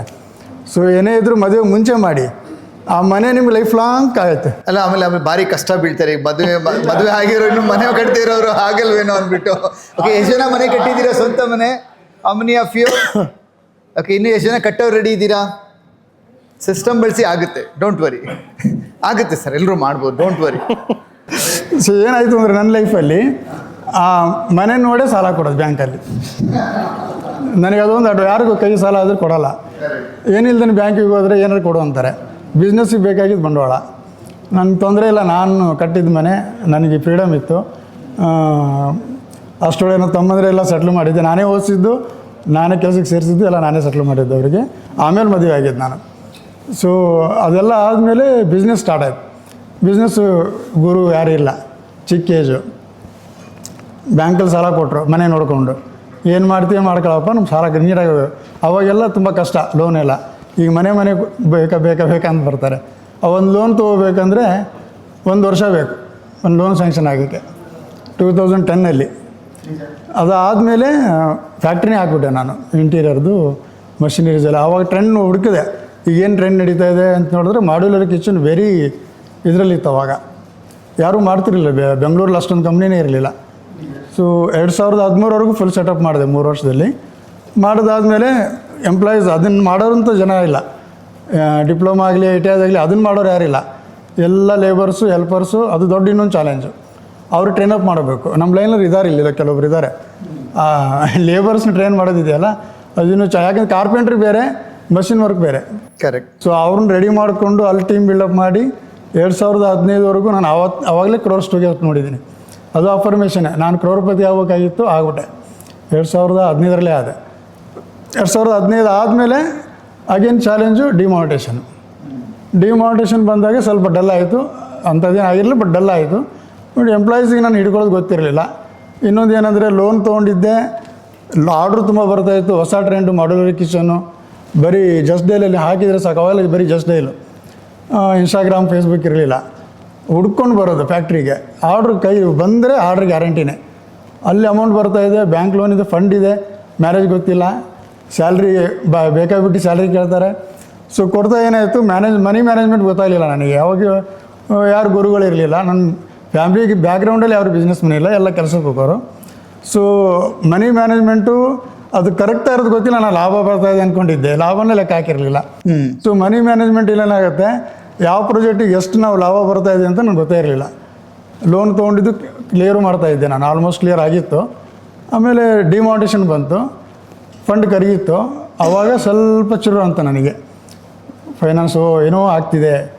ಸೊ ಮತ್ತೆ ಏನಾರು ಮಾಡಿ ಮಾರ್ಕೆಟಿಂಗ್ ಅವಾಗ ಏನು ಗೊತ್ತೋ ಅದು ಮಾಡ್ತಿದ್ದೆ. ಮತ್ತೆ ಸ್ಟಾರ್ಟ್ ಮಾಡ್ತಾ ನೋಡಿದ್ರೆ ಒಂದೊಂದೇ ಡಿಮಾನಿಟೇಷನ್ನು, ರೇರ್ ಆ್ಯಕ್ಟು, GST ಒಂದು 5 ವರ್ಷ ಆಯಿತು. ಸೊ ಆದರೆ ನೋಡಿದರೆ ಫಂಡು ಡೌನ್ ಆಗಿದೆ, ಬ್ಯಾಂಕ್ ಲೋನ್ ಜಾಸ್ತಿ ಆಗ್ತಿದೆ. ಹ್ಯಾಂಡ್ ಲೋನ್ ಅಷ್ಟೊಂದು ಮಾಡಿರಲಿಲ್ಲ, ಯಾಕಂದರೆ ಆಲ್ಮೋಸ್ಟು ಮನೆ ಇರೋದ್ರಿಂದ ಬಂದು ಕೊಡೋರು ಬ್ಯಾಂಕ್ನವರು. ಅದಾದಮೇಲೆ ಏನಾಯಿತು, ಕೊರೋನಾ 2020 ನನ್ನ ಲೈಫಲ್ಲಿ very bad. 1 year company close ಆಯಿತು. ಹಾಂ, ಆಮೇಲೆ ಎಂಪ್ಲಾಯೀಸು ಬಿಟ್ಟೋದ್ರು, ಸ್ಕಿಲ್ ಎಂಪ್ಲಾಯೀಸ್ ಇಲ್ಲ. ಸೊ ಮತ್ತೆ ಯಾರು ಕರ್ಕೊಂಬಂದು ರೆಡಿ ಮಾಡ್ಬೇಕು, ನಮ್ಮ ಲೈನಲ್ಲಿ ಸಿಗೋಲ್ಲ, ರೆಡಿಮೇಡ್ ಸಿಗೋಲ್ಲ. ಸೊ ನಾನೊಬ್ಬನೇ ಇದ್ದೆ. ಇದು 1 ವರ್ಷ ರೆಂಟ್ ಕಟ್ಟಿದೆ. ಅದಾದಮೇಲೆ ಮತ್ತೆ ರೀಸ್ಟಾರ್ಟ್ ಆಯಿತು ಮಾರ್ಕೆಟ್. ಅಂದರೆ ಕೊರೋನಾ ಓಪನ್ ಆಯಿತು. ಅದು ಇನ್ನೂ ಅಂದರೆ ಬೆಂಗಳೂರಿಗೆ ಜನನೇ ಬಂದಿಲ್ಲ. ಆವಾಗ ಟ್ರಾಫಿಕ್ ಲೆಸ್ ಬೆಂಗಳೂರು ನೋಡಿದ್ದೆ. ಆವಾಗ ನಾವು ಒಂದು ಅಪಾರ್ಟ್ಮೆಂಟ್ ಬರೋದಿರಲಿ, ಊರಿಂದ ಈ ಬಾಡಿಗೆ ಮನೆಗೆ ಬರೋರಿರಲಿಲ್ಲ. 2022-23ವರೆಗೂ ಹಂಗೆ ಹೋಯ್ತು. ಬಟ್ ಇದು ನೋವು ಗೊತ್ತಿರೋದು ನಮ್ಮಂಥವ್ರಿಗೆ, ಕನ್ಸ್ಟ್ರಕ್ಷನ್ನವ್ರಿಗೆ, ಇಂಟೀರಿಯರ್ನವ್ರಿಗೆ, ಈ ಹೋಟೆಲ್ಸ್ನವ್ರಿಗೆ. ಬಟ್ ಏನಂದರೆ ಕೆಲಸಕ್ಕೆ ಹೋಗೋರಿಗೆ ಏನೋ ಗೊತ್ತಿಲ್ಲ. ಅವ್ರೇನು ಮಾಡ್ತಾರೆ, ಮತ್ತು 2023 ಲಾಸ್ಟ್ ಇಯರು ಮತ್ತೆ ಸ್ಟಾರ್ಟ್ ಆಯ್ತು ಬಿಸ್ನೆಸ್ಸು. ಬಟ್ ನನ್ನ ಸಾಲ ಮತ್ತೆ ಉಲ್ಟಾ ಆಗಿತ್ತು. ಈಗ ಮತ್ತೆ ವಾಪಸ್ ಬ್ಯಾಕ್ ಟು ಮತ್ತೆ 0 ಬಂದಿದ್ದೆ. ತೊಂದರೆ ಇಲ್ಲ, ಬಿಸ್ನೆಸ್ ಸ್ಟಾರ್ಟ್ ಆಗಿದೆ, ಮಾಡೋಕ್ಕೆ ಸ್ಟಾರ್ಟ್ ಮಾಡಿದೆ. ಅದು ಮಾಡ್ತಾ ಏನಾಯಿತು, ಕಾಂಪಿಟೇಷನ್ ಜಾಸ್ತಿ ಆಯಿತು ನಮ್ಮ ಲೈನಲ್ಲಿ. ಆಫ್ಟರ್ ಕೊರೋನಾ ತುಂಬಾ ಫ್ಯಾಕ್ಟ್ರಿಗಳು ಓಪನ್ ಆಗಿದೆ, ತುಂಬಾ ಇಂಡಿವಿಜುವಲ್ ಇಂಟೀರಿಯರು. ಅವಾಗ ಫೇಸ್ಬುಕ್, ಇನ್ಸ್ಟಾಗ್ರಾಮು ಬೂಮಪ್ ಆಗ್ಬಿಡ್ತು. ನನಗೆ ಗೊತ್ತಿಲ್ಲ, ನನಗೆ ಆ ಮಾರ್ಕೆಟಿಂಗ್ ಗೊತ್ತಿಲ್ಲ. ಇದೇನಿದೆ, ಎಕ್ದಮ್ ಸಡನ್ನಾಗಿ ಡೌನ್ ಆಗ್ತಿದೆ, ರೇಟ್ ಕಡಿಮೆ ಕೇಳ್ತಿದ್ದಾರೆ, ಹಳೆ ಜೆನ್ಯೂನ್ ಕಸ್ಟಮರ್ ಸಿಗ್ತಾಯಿಲ್ಲ. ಮಾಡ್ತಾ ಹುಡುಗರು ಸ್ಯಾಲ್ರಿ ಜಾಸ್ತಿ ಕೇಳ್ತಿದ್ದಾರೆ. ಸೊ ಆಲ್ಮೋಸ್ಟ್ ಡಿಪ್ರೆಸ್ಮೆಂಟ್ ಹೋಗಿದ್ದೆ. ಸ್ಯಾಲ್ರಿ ನೆಟ್ಟು ಕೊಡೋಕ್ಕಾಗ್ತಿಲ್ಲ, ಡಿಪ್ರೆಸ್ಮೆಂಟ್ ಹೋಗಿದ್ದೆ. ಪ್ರೆಷರ್ ಒಬ್ಬನೇ ನನಗೆ ಜಾಸ್ತಿ ಬೀಳ್ತಾ ನನಗೆ ಮೈನರ್ ಹಾರ್ಟ್ ಅಟ್ಯಾಕ್ ಆಯಿತು. 2000 ಅಕ್ಟೋಬರ್ಲಿ ಆಯಿತು, ಲಾಸ್ಟ್ ಇಯರು. ಹಾಸ್ಪಿಟಲಿದ್ದಾಗ ಫೇಸ್ಬುಕ್ಕಲ್ಲಿ ನಿಮ್ಗೆ ನೋಡ್ತಾ ಇದ್ದೆ. ಅಂದರೆ ಅದಕ್ಕೆ ಮುಂಚೆ ಬೇರೆ ಬಿಸ್ನೆಸ್ ಕೋಚಿಗೆ ಹೋಗಿದ್ದೆ. ಬಟ್ ಅದು ಹೈಯರ್ ಎಂಡು ಕೈಗೆ ಸಿಗ್ತಿರಲಿಲ್ಲ, ಅದು ಬೇರೆ ಕತೆ ಅದು. ಬಟ್ ನಿಮ್ಗೆ ತುಂಬ ಅಟ್ರಾಕ್ಟ್ ಆಯಿತು. ಇನ್ಸ್ಟಾಗ್ರಾಮು, ಫೇಸ್ಬುಕ್ಕಲ್ಲಿ ಡಿಜಿಟಲಲ್ಲಿ ಮಾಡಿ ಬೆಳೆಸಿ 10-15 ದಿವಸ ಹೆಂಗೆ ಸಫರ್ ಆಗಿದ್ದೀರಾ, ಎಲ್ಲ ಹೊರಗೆ ಬನ್ನಿ ಅಂತಿದ್ರಿ. ಅದು ಹಾಸ್ಪಿಟಲ್ ನೋಡಿದ್ದೆ ನಾನು. ಅದು ಅಕ್ಟೋಬರಲ್ಲಿ ನೋಡಿದ್ರಿ? Last October. ಈ ವರ್ಷ ನಾನು ಮೇಲ್ ಬಂದೆ. ನಾನು ಏಪ್ರಿಲ್ ಎಂಡಿಗೆ ಬಂದೆ. ಮನೆಯಿಂದೆಲ್ಲ ಸ್ವಲ್ಪ ಕ್ಯೂರ್ ಆಗಿ ಹೊರಗೆ ಬಂದು ಮನೇಲಿ ಆಲ್ಮೋಸ್ಟ್ ಮುಚ್ಚಿಬಿಡು ಅಂತ ಹೇಳಿದ್ರು. ಇನ್ನೇನೆಲ್ಲ ಮುಗೀತಲ್ಲ, ಮನೆ ಕಟ್ಟಿದ್ದೆ, ಮನೇಲಿ ಇದ್ಬಿಡು. ನನ್ನದು ಏಜ್ ಇವಾಗ 50 ವರ್ಷ. ಇನ್ನೇನು ದುಡಿತೀಯ ನೀನು, ಇನ್ನೊಂದು 5 ವರ್ಷ ದುಡಿತೀಯ, 65 ವರ್ಷ ಟಪ್ಪಕ್ಕಂತೀಯ ಅಂತ ಆಗಲೇ ಮೈಂಡ್ಸೆಟ್ ಮಾಡಿಬಿಟ್ಟಿದ್ರು. ಏನಾದ್ರು ಸ್ವಲ್ಪ ಡ್ಯಾಮೇಜ್ ಆದರೆ ಮನೆಯಲ್ಲಿ ಹೇಳ್ಬಿಟ್ಟು ಅವರೇ ಕೊಟ್ಬಿಡ್ತಾರೆ ಮುಹೂರ್ತ ಅನಿಸುತ್ತೆ. ಓಕೆ, ಹೆಲ್ತ್ ಫುಲ್ ಅಪ್ಸೆಟ್, ಸ್ಟ್ರೆಂತೇ ಇರಲಿಲ್ಲ ಬಾಡಿಲಿ. ಆಮೇಲೆ ನಿಮ್ದು ಅದೇನೋ ದೇವ್ರದಿಂದ ಬಂದೆ ನಾನು PTAಗೆ. ಸೊ PTAದ್ದು ದೇವ್ರ ದಯೆಯಿಂದ ಬಂದ, ನೀವು ಡಿಸಿಷನ್ ತೊಗೊಂಡ್ಬಂದ್ರ? ಏನೋ ಅಟ್ರಾಕ್ಷನ್ ಇದೆ ಸರ್ ನಿಮ್ಮಲ್ಲಿ. Okay, tell me 3 things. ಏನೇನು BTAಗೆ ಜಾಯ್ನ್ ಆದಮೇಲೆ ಏನು 3 ಸಿಸ್ಟಮ್ ಇಂಪ್ಲಿಮೆಂಟ್ ಮಾಡಿದೆ ಅಥವಾ 3 ಟಾಸ್ಕ್ ತೊಗೊಂಡ್ರಿ ಸೊ ದಟ್ ಯುವರ್ ಬಿಸ್ನೆಸ್ ಏನು ಬದಲಾವಣೆ ಆಯಿತು? BTA ಬಂದು ಸ್ಟಾರ್ಟಿಂಗ್ ನಾನು ಬಂದಿರೋದೇ ಆನ್ಲೈನ್ ಕಲಿಯೋದಕ್ಕೆ, ಅದು ಮಾರ್ಕೆಟಿಂಗು. ನನಗೆ ನೋಡಿ ಈಗಲೂ ಧೈರ್ಯ ಇಲ್ಲ ಮಾತಾಡೋಕ್ಕೆ ಧೈರ್ಯ ಇಲ್ಲ. ವಿಡಿಯೋ ಮಾಡೋಕ್ಕಂದ್ರೂ ಫೇಸ್ ವ್ಯಾಲ್ಯೂ ನಂಬೋದಾ? ಇಲ್ಲ, ಎಲ್ಲರೂ ಒಂದು ಕ್ಲಾಪ್ ಕೊಟ್ಬಿಡಿ, ಚೆನ್ನಾಗಿ ಮಾತಾಡ್ತಾ ಇದ್ದೀರಾ ನೋಡಿ. ವಿಷಲ್ ಹೊಡೆದ್ಬಿಟ್ರು. ಯಾರು 50 ವರ್ಷ ಅನ್ಸೋದು ಇಲ್ಲ, ಕರೆಕ್ಟಾ? ಸೊ ಆನ್ಲೈನ್ ಮಾರ್ಕೆಟಿಂಗ್ ಬಂದರೆ ಕನ್ಫ್ಯೂಸು. ನಮ್ಮ ಮಗನ ಕರ್ಕೊಂಬಂದೆ, ನನಗೆ ಗೊತ್ತಿಲ್ಲ ಅಷ್ಟೊಂದು. ಮಗ ತುಂಬ ಚೆನ್ನಾಗಿ ಪಳಗಿದ್ದಾನೆ. ಸೊ ಅನು ಮೇಡಮ್ ಮಾಡಿದ್ದೆಲ್ಲ ಕೀವರ್ಡ್ಸು ಪ್ರತಿಯೊಂದೂ ಅವನು ನೋಟ್ ಮಾಡ್ಕೊಂಡ ಚಾಟ್ ಜಿ ಪಿ ಟಿಲಿ ಕಾಪಿ ಮಾಡೋದು ಅದೊಂದು ಮಾಸ್ಟರ್ ಕಾಪಿ ಥರ ಮಾಡಿಕೊಟ್ಟಿದ್ದಾನೆ. ಬಟ್ ಅದು ನನಗೆ ಬೂಸ್ಟ್ ಮಾಡೋದಾದ್ರೆ ಗೊತ್ತಿರಲಿಲ್ಲ. ಸ್ಟಾರ್ಟಿಂಗ್ 1 ಮಂತ್ ಪ್ರಾಬ್ಲಮ್ ಆಯಿತು. ಮೇ ಎಂಡಲ್ಲಿ ಜಾಯ್ನ್ ಆಗಿದ್ದೆ, ಜೂನ್ ಎಂಡ್ವರೆಗೂ ಆ ವಿಡಿಯೋನ ಹೇಗೆ ಮಾಡೋದು ಬೂಸ್ಟ್ ಮಾಡೋದು ಗೊತ್ತಿರಲಿಲ್ಲ. ಏನೋ ಮಾಡ್ತಿದ್ದೆ, ಆಗ್ತಿರಲಿಲ್ಲ. ಕೊನೆಗೆ ಅನು ಮೇಡಮ್ 2-3 ಸಾರಿ ಫೋನ್ ಮಾಡಿದ್ದೆ, ಕ್ಲಾಸಲ್ಲೂ ಕೇಳಿದ್ದೆ. ಅವ್ರು ಕೆಲವೊಂದು ಹೇಳಿದ್ರು, ಅದನ್ನ ಇಂಪ್ಲಿಮೆಂಟ್ ನಮ್ಮ ಮಗನ ಕರ್ಕೊಂಡೆ ಮಾಡಿದೆ. ಸೊ ನಾನೇ ಸ್ಪೀಚ್ ಕೊಟ್ಟೆ. ಮುಂಚೆ ನಾನು ಸ್ಪೀಚ್ ಕೊಡ್ತಿರಲಿಲ್ಲ, ಯಾವುದೋ ಹಾಡು ಹಾಕೋದು ಮ್ಯೂಸಿಕ್ ಹಾಕೋದು ಮಾಡ್ತಿದ್ದೆ. ನಡೆಯಲ್ಲ, ನೀವು ಮಾತಾಡಿ ಅಂದರು. ಧೈರ್ಯ ತೊಗೊಂಡು ಫ್ಯಾಕ್ಟ್ರಿದೆಲ್ಲ ತೊಗೊಂಡು ವಿಡಿಯೋ ಮಾಡಿ ತುಂಬ ಎನರ್ಜಿಟಿಕ್ ಮಾತಾಡಿದ್ದೀನಿ.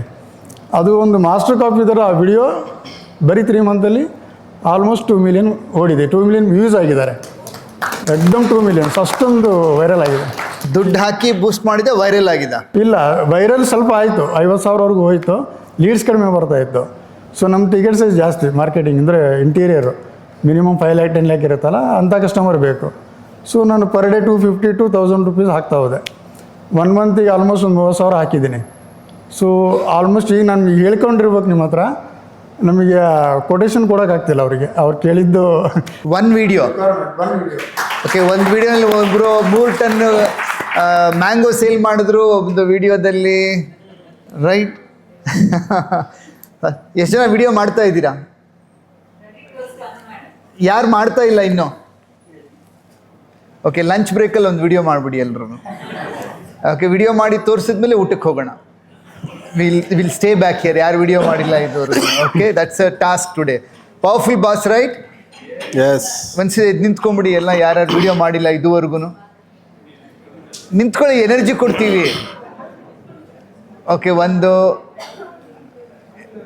Right. Okay, will do together video. ನನ್ನ ಜೊತೆ ವಿಡಿಯೋ ಮಾಡ್ತೀರಾ? ಲಕ್ಕಿ ನೀವೆಲ್ಲರೂ. Right, thank you so much. ಕೂತ್ಕೊಳ್ಳಿ. Right, so 1 video 2 million. How are you feeling that? ಅದು ಹೇಳಿದ್ನಲ್ಲ, ಮಾರ್ಕೆಟಿಂಗ್ ಇಷ್ಟು ಈಸಿನಾ? ಪ್ರತಿದಿನ ಕೊಟೇಶನ್ ಕೊಡ್ತಾ ಇದ್ದೀರಿ ಇವಾಗ. The first thing you implemented is video.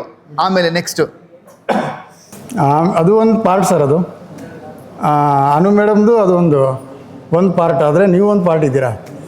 Main meditation ಮೇಲೆ ಬೆಳಿಗ್ಗೆ.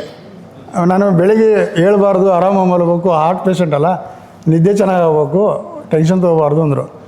ಬಟ್ ಕೆಲವೊಬ್ರು ಹೇಳ್ತಿದ್ರು, ಮೆಡಿಟೇಷನ್ ಮಾಡೋದ್ರಿಂದ ನನಗೆ ರಿಸಲ್ಟ್ ಹಿಂಗೆ ಬರ್ತಾಯಿದೆ ಅದು. ಸೊ ಯಾಕೆ BTA ಕೋರ್ಸು ಹೇಳ್ತಿದ್ದಾರೆ ಹೇಳು ಅಂತ, ಯಾಕೆ ಹೇಳಬಾರ್ದು ಅಂತೇಳಿ ಹೇಳೋಕ್ಕೆ ಸ್ಟಾರ್ಟ್ ಮಾಡಿದೆ. ಮೆಡಿಟೇಷನ್ ಸ್ಟಾರ್ಟ್ ಮಾಡಿದೆ. ಈಗ ಸೆಲ್ಫ್ ಮಾಸ್ಟ್ರಿ ಬರ್ತಿದೆ. ಆ ಮೆಡಿಟೇಷನಲ್ಲಿ ತುಂಬ ವೆರೈಟಿ ಸಬ್ಜೆಕ್ಟ್ ಇದೆ. 30 days 30 ಸಬ್ಜೆಕ್ಟ್. ಒಂದು ದುಡ್ಡಿಂದು, ಹೆಲ್ತ್ದು, ಪೂರ್ವಜರದು. ಅದು ನೀವು ಬ್ಲಾಕೇಜ್ ಎಲ್ಲೋ ಒಂದು ಕಡೆ ಯಾರ್ದೋ ಒಂದು ಬ್ಲಾಕೇಜ್ ಹೋಗುತ್ತೆ, ಅದು ಕರ್ಮ ಹೋಗುತ್ತೆ ಅದು ಕೇಳಿದ್ರೆ. ನಾನು ಸ್ವಲ್ಪ ಸ್ಪಿರಿಚುವಲ್ ಇದ್ದವನೇ, ಯಾಕಂದರೆ ರವಿಶಂಕರ್ ಗುರೂಜಿ ನನ್ನ ಇದು. ಸೊ ಅದಾದಮೇಲೆ ಅದೇ ಮ್ಯಾಟ್ರಲ್ಲಿ ಬರ್ತಾಯಿದೆ. ಹೆಲ್ತು ಎನರ್ಜಿ ಇಲ್ಲ, ಹೆಲ್ತ್ ಆದರೂ ಇಂಪ್ರೂವ್ ಆಗಲಿ ಅಂತೇಳಿ ಸ್ಟಾರ್ಟ್ ಮಾಡಿದೆ ಮೆಡಿಟೇಷನ್ನ. ನಿಜವಾಗ್ಲೂ ಹೇಳ್ತೀನಿ, ಗಾಡ್ ಪ್ರಾಮಿಸ್ಸು 3 ಮಂತಲ್ಲಿ ಆಲ್ಮೋಸ್ಟ್ ಕ್ಯೂರು. ಮುಂಚೆ ಓಡಾಡೋಕ್ಕಾಗ್ತಿರಲಿಲ್ಲ, ಮೆಟ್ಲತ್ತಾಗ್ತಿರಲಿಲ್ಲ. ಈಗ 1 kilometer ವಾಕ್ ಮಾಡ್ತೀನಿ ಇವಾಗ. ಸೊ ದಟ್ ಈಸ್ ಒಂದು ಪಾರ್ಟ್ BTA. ನಾವು ಒಂದು ಬಿಸ್ನೆಸ್ ಅಂತಲೇ ನೋಡಬಾರ್ದು ಇದನ್ನು. ಇದು ಹೆಲ್ತ್ ತುಂಬ ವೆರಿ ಇಂಪಾರ್ಟೆಂಟು. ಅದಲ್ಲದೆ ಸೆಲ್ಫ್ ಮಾಸ್ಟ್ರಿಯಲ್ಲಿ ಅದು ಒಂದು ಭಗವದ್ಗೀತೆನೇ. ಅದು ಪಾರ್ಟ್ 2 ಭಗವದ್ಗೀತೆನೇ. ಅದನ್ನು ಎಲ್ಲರೂ ಅಳವಡಿಸ್ಕೊಳ್ಳಿ ದಯವಿಟ್ಟು. ಮನುಷ್ಯ ಟ್ರಾನ್ಸ್ಫರ್ ಮಾಡಿ, ಅದಕ್ಕೆ ನಾನೇ ಎಕ್ಸಾಂಪಲ್. Very inspiring. 2 ಥಿಂಗ್ಸ್ ಹೇಳಿದ್ರಿ. ಮೂರನೇದು ಫ್ಯಾಮ್ಲಿ, ಮಗ. ಅವ್ರಿಗೊಂದು ವಿಷನ್ ಸಿಕ್ಕಿದೆ. ಈಗ ಇಷ್ಟು ದಿನ ವಿಷನ್ ಇರಲಿಲ್ಲ. ಅವ್ರು ನನಗೆ ಸಾಯಿಸೋ ಕೂತ್ಕೊಂಡಿದ್ರು. ಮನೆ ಮಾಡಿಟ್ಟಿದ್ದಾನೆ, ಅದನ್ನಾದ್ರೂ ಇಟ್ಕೊಳ್ಳಿ ಅಂತಿದ್ರು ಅವರು. ಇಲ್ಲ, ಇನ್ನೊಂದು ಮನೆ ಕಟ್ಟೋಣ, ನಿಮಗೆ ತಲೆ ಕೆಡ್ಸ್ಕೋಬೇಡಿ, ನಾನಿದ್ದೀನಿ. ಓಕೆ, ಅದು ಮದುವೆ ಮುಂಚೆದು ಒಂದು, ಮದುವೆ ನಂತರದ್ದು ಒಂದು. ಆನಂದ್, ಸೆಲ್ಫ್ ಮಾಸ್ಟ್ರಿ ಬಗ್ಗೆ ಹೇಳಿದ್ರು. ನೀವು ಏನೋ ಹೇಳ್ತಾ ಇದ್ರಿ, ನಾನು ನಂಬೋದು ಒಂದು ತಾಯಿ, ಇನ್ನೊಂದು BTA ಅಂತೇಳಿ. ನಿಮ್ಮ self mastery transformation, BTA journey, what transformations you would like to share? Sir, ಇನ್ನೊಬ್ಬರು ಬಂದು ಸತ್ಯ ಸರೇ, ಏನು ಅಂತ ಗೊತ್ತಿಲ್ಲ, ಯಾವಾಗ ಹೆಂಗೆ ಅಂತ ಡೀಟೇಲ್ಸಾಗಿ ಆಮೇಲೆ ಹೇಳ್ತೀನಿ. ಸೆಲ್ಫ್ ಮಾಸ್ಟ್ರಿ ಅನ್ನೋದು ನನಗೆ BTA ಸುಮ್ಮನೆ ಫ್ರೀಯಾಗಿ ಕೂತಿದ್ದೆ, ಬಿಸ್ನೆಸ್ ಇರಲಿಲ್ಲ, ನೋಡ್ತಾ ಇದ್ದೆ. BTA ಒಂದು ಆ್ಯಡ್ ಬಂತು. ಒಂದು ಸತಿ ಬಿಸ್ನೆಸ್ ಮಾಡ್ತಾಯಿದ್ದೀರಾ, ಆಗ್ತಾ ಇಲ್ವಾ ಅಂತ ಏನೋ ಒಂದು ಸತಿ 299 ಹಾಕ್ರಿ ಅಂತ ಹಾಕ್ತೆ. ಪೇಮೆಂಟ್ ಇಶ್ಯೂ ಇತ್ತು. ಶರಣು ಅವರು ಫೋನ್ ಮಾಡಿದ್ರು, ಸರ್ ಹಿಂಗಿದೆ ನೀವು ನೋಡಿದ್ದೀರಾ? ಹಾಂ ನೋಡಿದ್ದೀನಿ. ಅದೇ ಟೈಮ್ಗೆ ಡಾಕ್ಟರ್ ಅಮೃತ ಅವ್ರು ಬಂದರು, ನಮ್ಮ ಕ್ಲೈಂಟ್ ಅವರು. ಬಂದಾಗ ಆನಂದ್ ಇದನ್ನು ನನಗೆ ಗೊತ್ತಿಲ್ಲ ಜಾಸ್ತಿ, ಅವಾಗ ಜಸ್ಟ್ ಏನೋ ವಿಡಿಯೋ ಮಾಡಿ ಅದು ಮಾಡಿ ಅಂತ ತೋರಿಸ್ತಾಯಿದ್ರು. ಮೇಡಮ್ ಅದಕ್ಕೆ ಜಾಯಿನ್ ಆಗಿದ್ದೀನಿ ಅಂತ. ಆವಾಗ ಮೇಡಮ್ ಅಂದರು, ಇಲ್ಲ ಒಂದು ಸತಿ ನೀವು ನೋಡಿ ಟ್ರೈ ಮಾಡಿ, ಯೂಸ್ ಆಗುತ್ತೆ, ನೀವು ವೀಡಿಯೋನೇ ಮಾಡಿದೆ ಹೆಂಗೆ ಬರ್ತಾರೆ ಹಂಗೆ ಹೆಂಗೆ ಅಂತ ಸ್ವಲ್ಪ ಫೀಡ್ಬ್ಯಾಕ್ ಕೊಟ್ಟರು. ಮೇಡಮ್ಮು ಕೊಟ್ಟಾದಮೇಲೆ 4 ಡೇಸ್ ನನಗೆ ಇಂಟ್ರೆಸ್ಟ್ ಬಂತು ನೋಡೋಣ ಅಂತ. ಇಂಟ್ರೆಸ್ಟ್ ಬಂದಾದಮೇಲೆ ಪೇಮೆಂಟ್ ಇಶ್ಯೂ, ಸ್ಯಾಲ್ರಿ ಕೊಡೋಕ್ಕೆ ನನ್ನ ಕೈಲಿ ಆಗ್ತಾಯಿಲ್ಲ, ಡೈಮಂಡ್ಗೆ ಹೆಂಗಪ್ಪ ಅಂತ ಅಂದ್ಕೊಂಡು 1 ತಿಂಗಳು ನಾನು ಜಾಯಿನ್ ಆಗಲಿಲ್ಲ ಸರ್. ಶರಣು ಅವರು ಒಂದು ಮಾತು ಹೇಳಿದ್ರು, ಸರ್ ಸೆಲ್ಫ್ ಮಾಸ್ಟ್ರಿ ಅನ್ನೋದು ಐತೆ ಸರ್ ಒಂದು, ಆ ಕೋರ್ಸ್ ನೋಡಿ ಸರ್ ಅಂತ. ಸುಮ್ಮನೆ ಕೂತಿದ್ನಲ್ಲ ನೋಡೋಣ ಅಂತ ತೆಗೆದೆ ಸರ್. ಜಿಮ್ಮಿಗೆ ಜಾಯಿನ್ ಆಗಿದ್ದೆ. ಲೈಫ್ ಚೇಂಜಿಂಗ್, ನನ್ನ ಇಡೀ ಎಂಟೈರ್ ಕೆರಿಯರ್ನೇ ಚೇಂಜ್ ಮಾಡ್ತು ಸೆಲ್ಫ್ ಮಾಸ್ಟ್ರಿ. 24 kg ಕಮ್ಮಿ ಆದೆ ಸರ್. 24 kg ವೆಯ್ಟ್ ಜಿಮ್ಮಲ್ಲಿ ಜಿಮ್ಮಲ್ಲಿ. ಎಷ್ಟು ದಿವಸದಲ್ಲಿ? ಒಂದು 7-8 ತಿಂಗಳಾಗೈತೆ ಸರ್. ಪ್ರೂಫ್ ಬೇಕು, ಫೋಟೋ ಗಿಟೋ ಇದ್ರೆ ಕಳಿಸಿ, ಮೊದಲಿಂದ ಆಮೇಲೆ 100% ಕಳಿಸ್ತೀನಿ ಸರ್. ನಾವು ನೋಡ್ಬೇಕು ಹೆಂಗಿದ್ರು 24 kg ಜಾಸ್ತಿ ಇದ್ದಾಗ ಹೆಂಗಿದ್ರು ಆನಂದ್ ಅಂತ ಹೇಳ್ಬಿಟ್ಟು ಅನ್ಸತಿ. 2 ಪ್ಯಾಕ್ ಸಿಗರೇಟ್ ಸಿಗ್ತಾಯಿದ್ದೆ, ಸಿಗರೇಟ್ ಬಿಟ್ಟೆ. ಎಣ್ಣೆ ಹೊಡಿತಿದ್ದೆ, ಎಣ್ಣೆ ಬಿಟ್ಟೆ. ಯಾರೂ ಇಲ್ಲ, ನಿಮ್ಮ ಮಾತು ಕೇಳ್ಕೊಂಡೇ ಬಿಟ್ಟಿದ್ದು.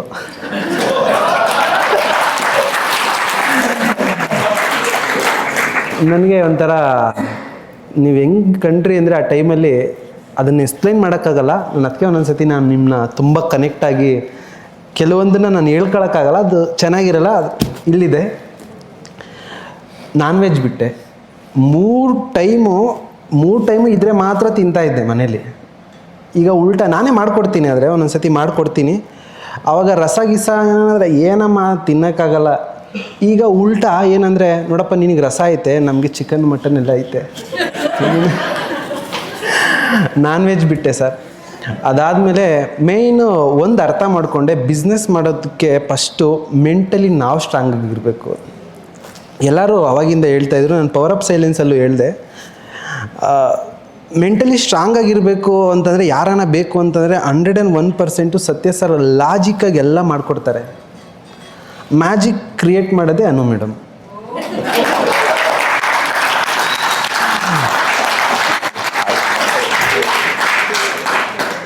ಲಾಜಿಕ್ ಇಲ್ಲ ಅಂದರೆ ತುಂಬ ಜನ ಮ್ಯಾಜಿಕ್ ಮಾಡಿಬಿಟ್ಟವ್ರೆ, ಆದರೆ ಲಾಜಿಕ್ ಬಿಟ್ಟರೆ ಕನೆಕ್ಟ್ ಆಗಿಬಿಡುತ್ತೆ ಕನೆಕ್ಟು. ಯಾವಾಗ ಸತ್ಯ ಸರ್ನ ಫುಲ್ ತೊಗೊಂಡು ಆಮೇಲೆ ಅನು ಮೇಡಮ್ ಹತ್ರ ಹೋಗ್ತಾರೆ, ಅವ್ರು ಲಾಂಗ್ ಲಾಸ್ಟಿಂಗ್ ಹೋಗ್ತಾರೆ, ಇಂಡಸ್ಟ್ರಿ ಟಾಪರ್ 100% ಆಯ್ತಾರೆ ಸರ್. ಅದರಲ್ಲಿ ಅಪ್ಪು ಅವ್ರದ್ದೊಂದು ನೋಡಿದೆ, ನಾನು ಸತ್ಯ ಸರ್ ಹತ್ರ ಜಾಸ್ತಿ ಕನೆಕ್ಟ್ ಆಗಲ್ಲ ಅನು ಮೇಡಮ್ ಅಂತ. ನಾವು 1 ವರ್ಷ ಅನು ಮೇಡಮ್ನ ಮುಟ್ಟೇ ಇಲ್ಲ, ಮಾತಾಡೇ ಇಲ್ಲ ನಾವು ಅನು ಮೇಡಮ್ ಹತ್ರ. ನೆಕ್ಸ್ಟ್ ಮಂತಿಂದ ಹೋಗ್ತೀವಿ ಸರ್ ಅನು ಮೇಡಮ್ ಹತ್ರ. ಕ್ವಾಂಟಮ್ ಬಂದ್ಬಿಟ್ಟಿದ್ದಾರೆ ಅದಕ್ಕೇನೆ. ಜರ್ನಿ ಯಾವ ಥರ ಇದು ಸ್ಟಾರ್ಟ್ ಆಯಿತು ಸರ್. ಅದಾದಮೇಲೆ ತಿರ್ಗಾ ಒಂದೇ ಒಂದು ವಿಡಿಯೋ ಮಾಡಿದೆ. ವಿಡಿಯೋಯಿಂದ ನನಗೆ ನಂಬಕ್ಕಾಗಿಲ್ಲ, ಬರೀ 4,000 ಒಂದು ವಿಡಿಯೋ ಬ್ಲಾಗರ್ ಕೊಟ್ಟಿದ್ದು 9 ಲಕ್ಷ ಬಿಸ್ನೆಸ್ ಆಗೋಯ್ತು. ಅದು ನಮ್ಮ ಜೊತೆ ಬಂದಿರೋರು ಈ BTIಗಳಲ್ಲಿ ಯಾವ ಥರ ಇದ್ರೋ ಏನೋ ನನಗೆ ಗೊತ್ತಿಲ್ಲ, ನನಗೆ ಮಾತ್ರ ತುಂಬ ಅಂದರೆ ತುಂಬ ಚೇಂಜಸ್ ಬಂತು. ಅದು ನಿಮ್ಗೆ ಗೊತ್ತೂ ಇಲ್ಲ. ನಾನು ಜಸ್ಟ್ ಇಷ್ಟೆಲ್ಲ ಹೇಳ್ತವ್ರೆ ಅಂದರೆ ನಾವು ಮಾಡಲಿಲ್ಲ ಅಂದರೆ ಹೆಂಗೆ ಅಂತ ಒಂದು ವೀಡಿಯೋದನ್ನು ಕರೆಸ್ಬಿಟ್ಟು ಮಾಡಿದೆ. ಕುತ್ಕೊಳ್ಳೋಕೆ ಜನ ಹೆಂಗೆ ಅಂತಂದರೆ, ನಮ್ಮ ಶೋರೂಮ್ ಒಳಗಡೆ ಟೀ ಕಾಫಿ ಕೊಡೋಕ್ಕೂ ಜಾಗ ಇರಲಿಲ್ಲ, ಆ ಥರ ಆಗೋದ್ರು. ತಿರ್ಗಾ ನಮ್ಮ BTIನ ಕನೆಕ್ಟ್ ಸ್ವಲ್ಪ ದೂರ ಕಟ್ ಮಾಡಿದೆ 1 ತಿಂಗಳು, ಯಾಕೆಂದರೆ ಬ್ಯುಸಿ ಆಗೋಯ್ತು ನನಗೆ. This is reality, so many people will do. Okay, ಅದಾದಮೇಲೆ ಸರ್ ಬಂದೆ, ತಿರ್ಗಾ ನಿಮಗೆ ಫೋನ್ ಮಾಡಿದೆ. ಶರಣು ಅವ್ರು ಫೋನ್ ಮಾಡಿದ್ರು, ಸರ್ ಹಿಂಗೆ ಹಂಗೆ ಸರ್ ಬಾಸ್ ಹೆಂಗಿರ್ತಾರೆ ಸ್ಟಾಫ್ ಆ ಥರ ಇರ್ತಾರೆ ಅಂತಾರಲ್ಲ ಸರ್, 100ಕ್ಕೆ 100% ಸರ್. ಆ ಟೈಮಲ್ಲಿ ನಾನು ಏನನ್ನ ಶರಣು ಏನನ್ನ ಕನೆಕ್ಟ್ ಮಾಡಿಲ್ಲ ಅಂದರೆ ನಾನು ಇವತ್ತಿಲ್ಲಿ ಕುತ್ಕೋತಾನೆ ಇರಲಿಲ್ಲ ಸರ್.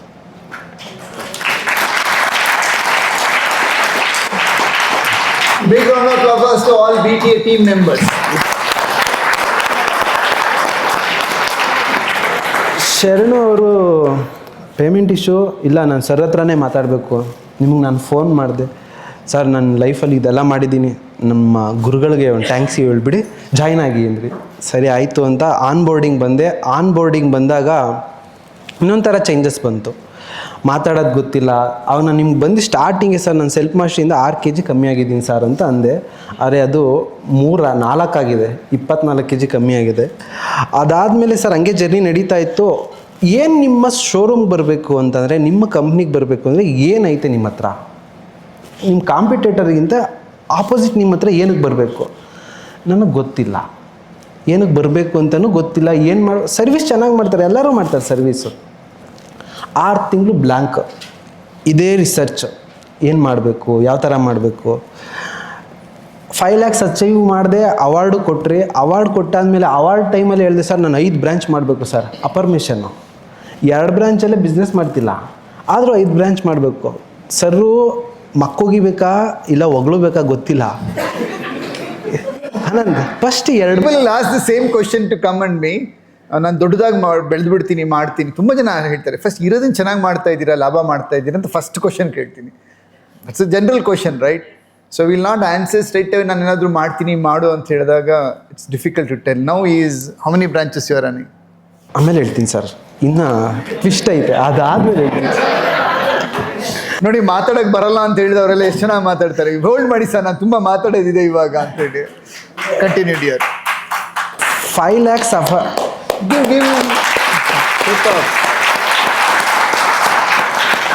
5 lakh ಅವಾರ್ಡ್ ತೊಗೊಂಡೆ ಸರ್. ಅವಾರ್ಡ್ ತೊಗೊಂಡಾದ್ಮೇಲೆ ಏನು ನನ್ನ ಹತ್ರಕ್ಕೆ ಬರಬೇಕು, ನಮ್ಮ ಶೋರೂಮ್ಗೆ ಏನಕ್ಕೆ ಬರಬೇಕು ಅಂತ ಒಂದು ಪ್ಲ್ಯಾನ್ ಮಾಡಿದಾಗ, ಇಲ್ಲ ಸರ್ವಿಸ್ ಚೆನ್ನಾಗಿ ಕ್ವಾಲಿಟಿ ಕೊಡಬೇಕು. ಎಲ್ಲರೂ ಕೊಡ್ತಾರೆ, ಪ್ರೊಫೆಷ್ನಲ್ ಆಗಿ ಅಂದರೆ ಎಲ್ಲರೂ ಕೊಡ್ತಾರೆ. ಏನನ್ನ ಡಿಫ್ರೆಂಟಾಗಿ ಮಾಡಬೇಕು ಅಂತ ಅದೇ ಸರ್ಚಿಂಗಲ್ಲಿ ಇರಬೇಕಾದ್ರೆ ಸರ್, ಬ್ಲ್ಯಾಂಡು ಓಪನ್ನು ಇದೇ ಥರ ಮಾಡ್ತಿದ್ದೆ. ಒಂದು ಆನ್ ಬೋರ್ಡಿಂಗ್ ಬರಬೇಕಾದ್ರೆ ಒಂದು ಸೆಲ್ಫ್ ಮಾಸ್ಟ್ರಿ ನೋಡಿ ಎಲ್ಲರನ್ನೂ ಪರ್ವೀಸ್ ಮಾಡಿ, ಅಂದರೆ ಏನು ಕೋಪ ಇರೋದನ್ನ ಬಿಡಿ ಅಂದಾಗ ನನ್ನ ತಮ್ಮನ ಹತ್ರ 1.5 ವರ್ಷ ನಾನು ಮಾತಾಡ್ತಿರ್ಲಿಲ್ಲ ಸರ್. ಆ ಟೈಮಲ್ಲಿ ಆನ್ ಬೋರ್ಡಿಂಗ್ ಹೋದಾಗ ಓಕೆ ಬಿಡು ಆಯಿತು ಏನು ಪರವಾಗಿಲ್ಲ ಈ ಥರ ಮಾಡಿಬಿಟ್ಟಿದ್ದೆ. ಪವರ್ ಆಫ್ ಸೈಲೆನ್ಸ್ ಆದಮೇಲೆ ಅವನ ಹತ್ರ ಒಂದು ಕನೆಕ್ಟ್ ಆದೆ. ಏನಂತಂದರೆ, ಇಲ್ಲ ನೀನು ಮಾಡು ನನ್ನ ಜೊತೆ ಬಾ. ಆ ಜರ್ನಿ ಸ್ಟಾರ್ಟ್ ಆಗಿದ್ದು ಎಲ್ಲಿ ಅಂತಂದರೆ ಸರ್, ತಿರ್ಗಾ 3ನೇ ಬ್ರಾಂಚ್ ಕೈ ಇಕ್ತಾಗ. 3ನೇ ಬ್ರಾಂಚ್ ಏನಕ್ಕೆ ಮಾಡಬೇಕು ಅಂತ ಬಂತು ಅಂತಂದರೆ, ಇಲ್ಲ ಇಲ್ಲಿ ಏನೋ ಹೊಸ ತರಬೇಕು. ತಿರ್ಗಾ ಯಾರನ್ನ ಕೇಳೋರೆಲ್ಲ 2 ಮಾಡ್ತಿಲ್ಲ 3ನೇದು ಯಾಕೋ, ತಿರ್ಗಾ ಕ್ವಶನ್ ಮಾರ್ಕು. ಇಲ್ಲ ಇಲ್ಲಿ ನಾನು ಪುಷ್ ಆಗಬೇಕು, ಮಾಡಬೇಕು. ಆಗ ಕ್ವಾಂಟಮ್ಮು ನೋಡಿ ಅಂತ ಮಾತು. ಕ್ವಾಂಟಮ್ ನೋಡಿ ಅದು ಮಾಡಿ. ನಮಗೂ ಇದೇ ಥರ ಫ್ರೆಂಡ್ ಸರ್ಕಲ್ ಇಲ್ಲ. ಕ್ವಾಂಟಮ್ ಎಲ್ಲ ಯಾಕೆ ಪರವಾಗಿಲ್ಲ ಮಾಡಿ ಇದರಲ್ಲೇ ಕರೆಕ್ಟಾಗೈತೆ. ಇಲ್ಲ ಒಂದು ಸತಿ ಜಾಯಿನ್ ಆಗೋಣ ಅಂತ 1-2 ತಿಂಗಳು ನೋಡಿದೆ ಸರ್. 2 ತಿಂಗಳಿಲ್ಲ, 2 ಸೆಕ್ಷನ್ ನೋಡಿದೆ. ಡಿಸೈಡ್ ಮಾಡಿದೆ, ಪೇಮೆಂಟ್ ಇಲ್ಲ, ಜಾಯಿನ್ ಆಗೋದು ಬೇಡ. ಗೊತ್ತಿಲ್ಲ, ನಾನು ಸೆಲ್ಫ್ ಮಾಸ್ಟ್ರಿ ನೋಡ್ಬೇಕಾದ್ರೆ ಒಬ್ಬರು ನಂಬರ್ನ ಸೇವ್ ಮಾಡಿಕೊಂಡ್ರೆ ಆ ಎನರ್ಜಿ ಬರುತ್ತೆ ಅಂತ ನಾನು ನಿಮ್ಮ ನಂಬರ್ ಆವಾಗಲೇ ಗುರುಗಳು ಅಂತ ಹಾಕ್ಕೊಂಡಿದ್ದೆ. ಅನಂತ್ ಏನಾಯಿತು, ಯಾಕೆ ಬರ್ತಿಲ್ಲ, ಪೇಮೆಂಟ್ ಏನಕ್ಕೆ ನೀವು ಸಡನ್ನಾಗಿ ಇಷ್ಟೇ ಬಾ, ನೀನು ನೋಡು ಆಮೇಲೆ ಮಾಡು. ಸರ್ ನಾನು ಲಿಟ್ರಲಿ ಅದು ಕ್ಲಾಸ್ಗೆ ಬರೋದು ಬೇಡ ಅಂತ ಅಂದ್ಕೊಂಡಿದ್ದೆ. ಆದರೆ ಅವತ್ತು ನೀವು ಫೋನ್ ಮಾಡಿ ಕರೆದಿದ್ದು ಏನು ನಂಬಿಕೆ ಇತ್ತು 2ನೇ ಪರ್ಸನ್ ಅಂತಂದರೆ ಸರ್, ನಮ್ಮ ತಾಯಿ ಬಿಟ್ಟರೆ ಅದು ಏನಂತ ಅಂದ್ಕೊಂಡ್ರೆ ಗೊತ್ತಿಲ್ಲ ನನಗೆ. ಸತ್ಯ ಸರ್ ಹೇಳಿದ್ದು, ಬಾ ನಾನು ನಿನ್ನ ಕೈಲಿ ಏನೋ ಮಾಡ್ಬೋದು ಅಂತ. ಅದು ಕ್ವಾಂಟಮ್ ಕ್ಲಾಸಿಗೆ ಬಂದಾದಮೇಲೆ ಸರ್, ಇಡೀ ನನ್ನ ಫುಲ್ ಚೇಂಜ್ ಆಯಿತು. ಈಗ 2 ಇದ್ದಿದ್ದು 5 ಬ್ರಾಂಚ್ ಆಗೈತೆ. 5 ಬ್ರಾಂಚು ನೆಕ್ಸ್ಟ್ ಮಂತಲ್ಲಿ ಓಪನ್ ಮಾಡ್ತೀನಿ ಸರ್. ಕ್ವಾಂಟಮ್ ಬಂದು ಒಂದೇ ಆಗಿಲ್ಲ, ನಾನು ಬರೀ 5 ಬ್ರಾಂಚಲ್ಲಿ ಕೂತ್ಕೊಳ್ಳಲ್ಲ. ಇಂಡಸ್ಟ್ರಿ ಟಾಪರ್ ಅಂತಂದರೆ ನೀವೇ ಹೇಳ್ತಿರ್ತೀರ, ನ್ಯಾಚುರಲ್ಸು 1,000 ಸಲೂನ್ ಐತೆ. ಇಲ್ಲ, ನಾನು ಸಲೂನ್ ಮಾಡಲ್ಲ, 5 ಬ್ರಾಂಚ್ನ ಕ್ಲೀನಾಗಿ ನಡೆಸ್ತೀನಿ. ಆದರೆ 50 ಬ್ರ್ಯಾಂಡ್ನ ಕ್ರಿಯೇಟ್ ಮಾಡೋ ಥರ ಒಂದು ಕೋಚಿಂಗ್ ಸೆಂಟ್ರ್ ಮಾಡಬೇಕು ಅಂತ ಅಂದ್ಕೊಂಡೆ. ನನಗೆ ಎಕ್ಸ್ಪೀರಿಯೆನ್ಸ್ ಐತೆ, BTA ನನ್ನ ಜೊತೆಲೈತೆ, ಬಿಸ್ನೆಸ್ ಅಲ್ಲೈತೆ, ಕೆಲಸ ನನ್ನ ಹತ್ರ ಐತೆ. ಕೋಚಿಂಗ್ ಮಾಡಬೇಕು ಅನ್ನೋ ಒಂದು ಡಿಸಿಷನ್ನು, ನನ್ನ ಟೋಟಲ್ ಕೆರಿಯರ್ನ ಚೇಂಜ್ ಮಾಡಿದ್ದು BTAನೇ ಸರ್. ಅದರಲ್ಲೂ ಪರ್ಟಿಕ್ಯುಲರ್ ನೀವೇ ಸರ್. Thank you dear. ಒಂದು ತುಂಬ ಇಷ್ಟ ಆಗಿದೆ ಅವರಲ್ಲಿ. See we push to so many people. ಎಲ್ರಿಗೂ ಪುಷ್ ಮಾಡೋಕ್ಕೆ ಹೋಗಲ್ಲ ನಾವು, specially for quantum. Only selected people ನಾನು ಪುಷ್ ಮಾಡೋದಂದರೆ ಒನ್ಲಿ ಸೆಲೆಕ್ಟೆಡ್ ಪೀಪಲ್. ಯಾರು ಸೆಲ್ಫ್ ಮಾಸ್ಟ್ರಿ ತೋರಿಸ್ತಾರೆ ದಾರಿ, ಅವ್ರು ಇಂಡಸ್ಟ್ರಿ ಟಾಪ್ ಥರ ನನಗೆ ಗೊತ್ತಿರುತ್ತೆ. So that's why I push this guy. And he told one thing beautiful. ಮಂಗಳವಾರ ನಮ್ಮ ಬಿಸ್ನೆಸ್ಸಲ್ಲಿ ದುಡ್ಡೇ ಬರಲ್ಲ ಅಂತದಲ್ಲಿ ಮಂಗಳವಾರ ಎಷ್ಟು ಬಂದಿದೆ? ಸಲೂನ್ ಇಂಡಸ್ಟ್ರಿಯಲ್ಲಿ. ಆ್ಯಂಡ್ ನಾವು ಈಸ್ ಥಿಂಕಿಂಗ್ 24 ಬಾರ್ ಸಲೂನ್ ನಡೆಸೋಣ ಅಂತ ಹೇಳ್ಬಿಟ್ಟು. Early morning salon, late night salon, innovation ಬಂದ್ಬಿಟ್ಟಿದೆ ಮೈಂಡಲ್ಲಿ. ಸೂಪರ್. ತುಂಬ ಜನ ನನಗಿಂತ ನಮಗಿಂತ ಅಂದರೆ ಬೆಟರ್ ಬಿಸ್ನೆಸ್ಸಲ್ಲಿದ್ದಾರೆ ಸರ್. ಆದರೆ ಇನ್ನು ಕೆಲವೊಂದು ಡೌಟಲ್ಲಿ ಕ್ವಾಂಟಮ್ ಅಂದರೆ ಡೌಟಲ್ಲಿರ್ತಾರೆ. ಯಾಕೆಂದರೆ ಬಿಸ್ನೆಸ್ ಅಂದ್ರೇ ಡೌಟು. ಎಲ್ಲರನ್ನೂ ನೋಡಿ ನಿಮ್ಮನ್ನೂ ಒಂದೊಂದು ಸತಿ ಡೌಟ್ ನೋಡ್ತಾರೆ ಕ್ವಾಂಟಮ್ ಅಂದರೆ ಏನು ಅಂತ. 100% ಹೇಳ್ತೀನಿ, ಕ್ವಾಂಟಮ್ ಲೈಫ್ ಚೇಂಜಿಂಗ್ ಗ್ಯಾರಂಟಿ ಮಾಡುತ್ತೆ. ಯಾರಿಗೆ ಆ ಥರ ಇಂಟ್ರೆಸ್ಟ್ ಇದೆ ನಾವು ಟಾಪರ್ ಆಗಬೇಕು ಅಂತ ಡೌಟ್ ಇಕ್ಕೋಬೇಡಿ, ಹೋಗಿ ಮಾಡಿ. ಯಾಕೆಂದರೆ ನಾನು ಬರೀ 6ನೇ ಕ್ಲಾಸ್ ಓದಿರೋದು, ಜಸ್ಟ್ 6th. ನನಗೆ ಇನ್ನೂ ಕರೆಕ್ಟಾಗಿ ಇನ್ನೂ ಓದ್ತಾ ಇದ್ದೀನಿ. ಇವಾಗ ಕವಿತಾ ಮೇಡಮ್ ಹೇಳೋರೆ ನೀವು ಓದಲೇಬೇಕು ಸರ್ ಅಂತ ಮಾಡ್ತಾಯಿದ್ದೀನಿ. BTL ಎಲ್ಲೆಲ್ಲೋ ಸಿಗುತ್ತೆ ನಿಮಗೆ. ಒಂದು ನಾನು ಡಿಗ್ರಿ ಓದಿದ್ದೀನಿ ಅಂತ ಹೇಳ್ತಾರೆ ನೆಕ್ಸ್ಟ್ ಅವರು. ಸೆಲ್ಫ್ ಮಾಸ್ಟ್ರಿ ಮಾಡಿದ್ದೀರಲ್ಲ, you done degree. Yes, business mastery ಮಾಡಿ ಡಬಲ್ ಡಿಗ್ರಿ, ಕ್ವಾಂಟಮ್ PhD. ತುಂಬ ಜನ ಡೌಟಲ್ಲಿ ಇರ್ತಾರೆ ಸರ್. ಅಂಥವ್ರಿಗೆ ಡೌಟೇ ಪಡಬೇಡಿ, ಕ್ವಾಂಟಮ್ಗೆ ಹೋಗಿ. ಇಲ್ಲಿ ಯಾರು ಮಾರ್ಕೆಟಿಂಗ್ ದುಡ್ಡು ಕೊಟ್ಟಿಲ್ಲ. ಅದೇ ನಾನೇ ಹೇಳಕ್ಕೆ ಬಂದೆ ಸರ್. ಮಾರ್ಕೆಟಿಂಗ್ಗೆ ಸರ್ ದುಡ್ಡು ಕೊಟ್ಟಿಲ್ಲ ನನಗೆ. ಆದರೆ ಏನು ಕೇಳ್ತಿದ್ದೀನಿ ಅಂತಂದರೆ, ಆರ್ಡಿನರಿ ಒಬ್ಬ ಪರ್ಸನ್ನೇ ಈ ಥರ ಥಾಟ್ ಲೆವೆಲಲ್ಲಿ ಯೋಚನೆ ಮಾಡ್ತಾನೆ ಅಂದರೆ ನೀವು ಇನ್ನೂ ಎಕ್ಸ್ಟ್ರಾರ್ಡಿನರಿ ಆಗಿದ್ದೀರಾ, ಇನ್ನೂ ನೆಕ್ಸ್ಟ್ ಲೆವೆಲಲ್ಲಿ ಆಗ್ಬೋದು. ನನ್ನ ಕಡೆಯಿಂದ ಈ ಪಾಯಿಂಟ್ ನಿಮಗೆ ಯೂಸ್ ಆಗುತ್ತೆ. ಆ್ಯಕ್ಚುಲಿ ನಿಮ್ಗೆ ಆಫ್ಲೈನ್ ಸೆಷನ್ ಯಾಕೆ ಕರೆದಿದ್ದಂದರೆ, ಆ ಸೆಷನ್ನೇ ಲಾಸ್ಟು. ಅದಾದಮೇಲೆ ಅದು ಮಾಡಲ್ಲ ನಾನು. That's why I push you. Thank you sir. Okay, so let's wrap up. Wrap up ಅಂದರೆ ಏನು? Now you got the transformation, you reach one level after joining BTA. So the simple always I want to give success ಅಂತ ಹೇಳಿದ್ರೆ, ನಾನು door to door ಮಾರ್ಕೆಟಿಂಗಲ್ಲಿ ಯಾವತ್ತೂ ದುಡ್ಡು ಮಾಡದೇ ಇರೋ, ದುಡ್ಡು ಮಾಡಿಬಿಟ್ಟಾಗ ಏನಾಗುತ್ತೆ ಗೊತ್ತಾ, ನೆಕ್ಸ್ಟ್ ಡೇ ಖುಷಿಯಾಗಿ ಸೈಲೆಂಟ್ ಆಗಿಬಿಡ್ತಾರೆ, ಕೆಲಸ ಮಾಡಲ್ಲ ಒಂದು ವಾರ, ಒಂದು ತಿಂಗಳು. Now you got the stage. The stage is not suited. Select ಮಾಡಿದ್ದು ನಿಮಗೆ ಏನು ಕೊಡಲಿಕ್ಕೆ? ರೆಕಗ್ನೇಷನ್ ಕೊಡಲಿಕ್ಕಲ್ಲ, ರೆಸ್ಪಾನ್ಸಿಬಿಲಿಟಿ ಕೊಡಲಿಕ್ಕೆ. ಏನು ಕೊಡಲಿಕ್ಕೆ? ರೆಸ್ಪಾನ್ಸಿಬಿಲಿಟಿ. ಸೊಸೈಟಿಲಿ ಏನು ದೊಡ್ಡದಾಗಿ ಬೆಳೆದು ಮಾಡಿ ಏನು ಮಾಡಿರ್ತೀರ ನೆಕ್ಸ್ಟ್ 10 yearsಲ್ಲಿ? Once again when we see stage ಮೇಲೆ ಕರಿಬೇಕಂದ್ರೆ ಏನು ಸಾಧನೆ ಮಾಡಿರ್ತೀರ? ಈಗ ಅನು ಮ್ಯಾಮ್ ಆಲ್ರೆಡಿ ಹೇಳಿದರು, ನೆಕ್ಸ್ಟ್ ಯೋಚನೆ ಮಾಡೋದು ಏನಿದ್ರು ಅಬೌಟ್ 10 ಅಬೌಟ್ 25. ಸೊ ಬೆಳಿಗ್ಗೆ ನಾನು ಅದೇ ಥಿಂಕ್ ಮಾಡ್ತಿದ್ದೆ. ಆ್ಯಕ್ಚುಲಿ ಬೇರೆ ಕಂಟ್ರಿಲೆಲ್ಲ ದುಬೈ ಆಗಲಿ, ಚೀನಾ ಆಗಲಿ, ಅಲ್ಲೆಲ್ಲ ಮುಂಚೆ ಇನ್ಫ್ರಾಸ್ಟ್ರಕ್ಚರ್ ಬಿಲ್ಡ್ ಆಗಿ ಆಮೇಲೆ ಮೆಟ್ರೋ ಹಿಂಗೆಲ್ಲ ಆಗ್ತಾವೆ. ಇಲ್ಲಿ ಮುಂಚೆನೇ ಮೆಟ್ರೋ ಆಗಿದೆ. ಮೆಟ್ರೋ ಹತ್ತಿ ಲೆಫ್ಟ್ ಸೈಡು ರೈಟ್ ಸೈಡ್ ನೋಡಿದ್ರೆ ನಿಮಗೆಲ್ಲ ಗುಡಿಸಲು, ಚಿಕ್ಕ ಚಿಕ್ಕ ಮನೆಗಳು ಇವೇ ಇದಾವೆ. So Bengaluru 10 year back, 15 year back ಹೇಗಿತ್ತು ಆಗಿಲ್ಲ. ಸೊ 15 year ನಂತರ ನೀವು ಜಸ್ಟ್ ವಿಷನ್ ಮಾಡಿಕೊಂಡ್ರೆ ಆ ಮನೆಗಳೆಲ್ಲ ಅಪಾರ್ಟ್ಮೆಂಟ್ ಆಗ್ತಾವೆ, ಹಿಂಗೆ ಬೆಳೆಯುತ್ತೆ ವರ್ಟಿಕಲ್ ಆಗಿ. ಸೊ ನಾವು ಇವಾಗಲೇ ರೆಡಿ ಆಗ್ಬೇಕು ಅಷ್ಟು ಮನೆಗೆ. ಈ ಕನ್ಸ್ಟ್ರಕ್ಷನ್ ಎಲ್ಲರೂ ಭಾಳ ಚೆನ್ನಾಗಿ ಬಿಸ್ನೆಸ್ ಇದೆ. ನೆಕ್ಸ್ಟು ಅವ್ರಿಗೂ ಬ್ಯುಸಿ ಇರ್ತಾರೆ, ನಾನು ಬ್ಯುಸಿ ಇರ್ತೀನಿ ಇಂಟೀರಿಯರ್ ಜೊತೆಗೆ. ಅದು ಈಗಲೇ ಕಣ್ಣಿಗೆ ಕಾಣ್ತಿದೆ ನನಗೆ. ಎವ್ರಿ ಡೇ ಕೊಟೇಶನ್ ಕೊಡ್ತಾ ಇದ್ದೀರಾ? ಈ ಕೊಟೇಶನ್ ಯಾಕೆ ಮೇಡಮ್ ಏನಾದರೂ ಮಾಡ್ಬೇಕು ಹೇಳಿದ್ದೀನಿ, ಸಾಫ್ಟ್ವೇರ್ ಏನಾದ್ರು ಮಾಡಿಸ್ತೀನಿ ಅವ್ರ ಹತ್ರ. ಆಟೋಮೆಟಿಕ್ ಕೊಟೇಶನಾಗಿ ಹೋಗ್ಬೇಕು, ಅದು ಲೀಡ್ ಬಂದು ಅದಕ್ಕೆ ಮತ್ತೆ 4 ಜನ ಎಂಪ್ಲಾಯ್ ಇಟ್ಕೊಂಡು. My question exactly, another 10 years down the line, I want to see that what is your visualization, because you told you are a spiritual person, you have got that success. Exactly 10 years down the line, if I ask you what's your turnover, ಎಷ್ಟು ಜನ work ಮಾಡ್ತಾ ಇದ್ದಾರೆ ಅಂತ ಹೇಳಿದ್ರೆ ಏನು ಹೇಳ್ತೀರಾ? Sir ಅದೇ ಹೇಳಿದ್ನಲ್ಲ, ಅನ್ಕೌಂಟೇಬಲ್ ಆಗುತ್ತೆ. ನೀವು ಲೆಫ್ಟ್ ಟು ರೈಟ್ ನೀವು ಅಷ್ಟೊಂದು ಮನೆಗಳು ಹೋದಾಗ ನೀವು ಬ್ರ್ಯಾಂಚ್ ಅನ್ಕೌಂಟೇಬಲ್. ಆ್ಯಕ್ಚುಲಿ ನೀವು ಚಾಪ್ಟರ್ ಇವಾಗ ಸ್ಟಾರ್ಟ್ ಮಾಡಿದ್ದೀರಲ್ಲ ಸರ್, ನೀವು ಹಾಗೆ ಅಂದ್ಕೊಂಡಿದ್ದೀರಲ್ಲ 1 lakh ಅಂತ. ಸೊ ನಂದು ಅದೇ 1 lakh. 1 lakh. That's game. Lock him for a 1 lakh projects. Not projects, branches. Branches. All the best. Shankar, like last year August join ಆದ್ರಿ, power of silence energy ತಗೊಂಡ್ರಿ. 3 months ಅಲ್ಲಿ ಅಕ್ಟೋಬರಲ್ಲೇ 1 crore achiever award ಪಡ್ಕೊಂಡ್ರಿ. Yes sir, ಹೌದು.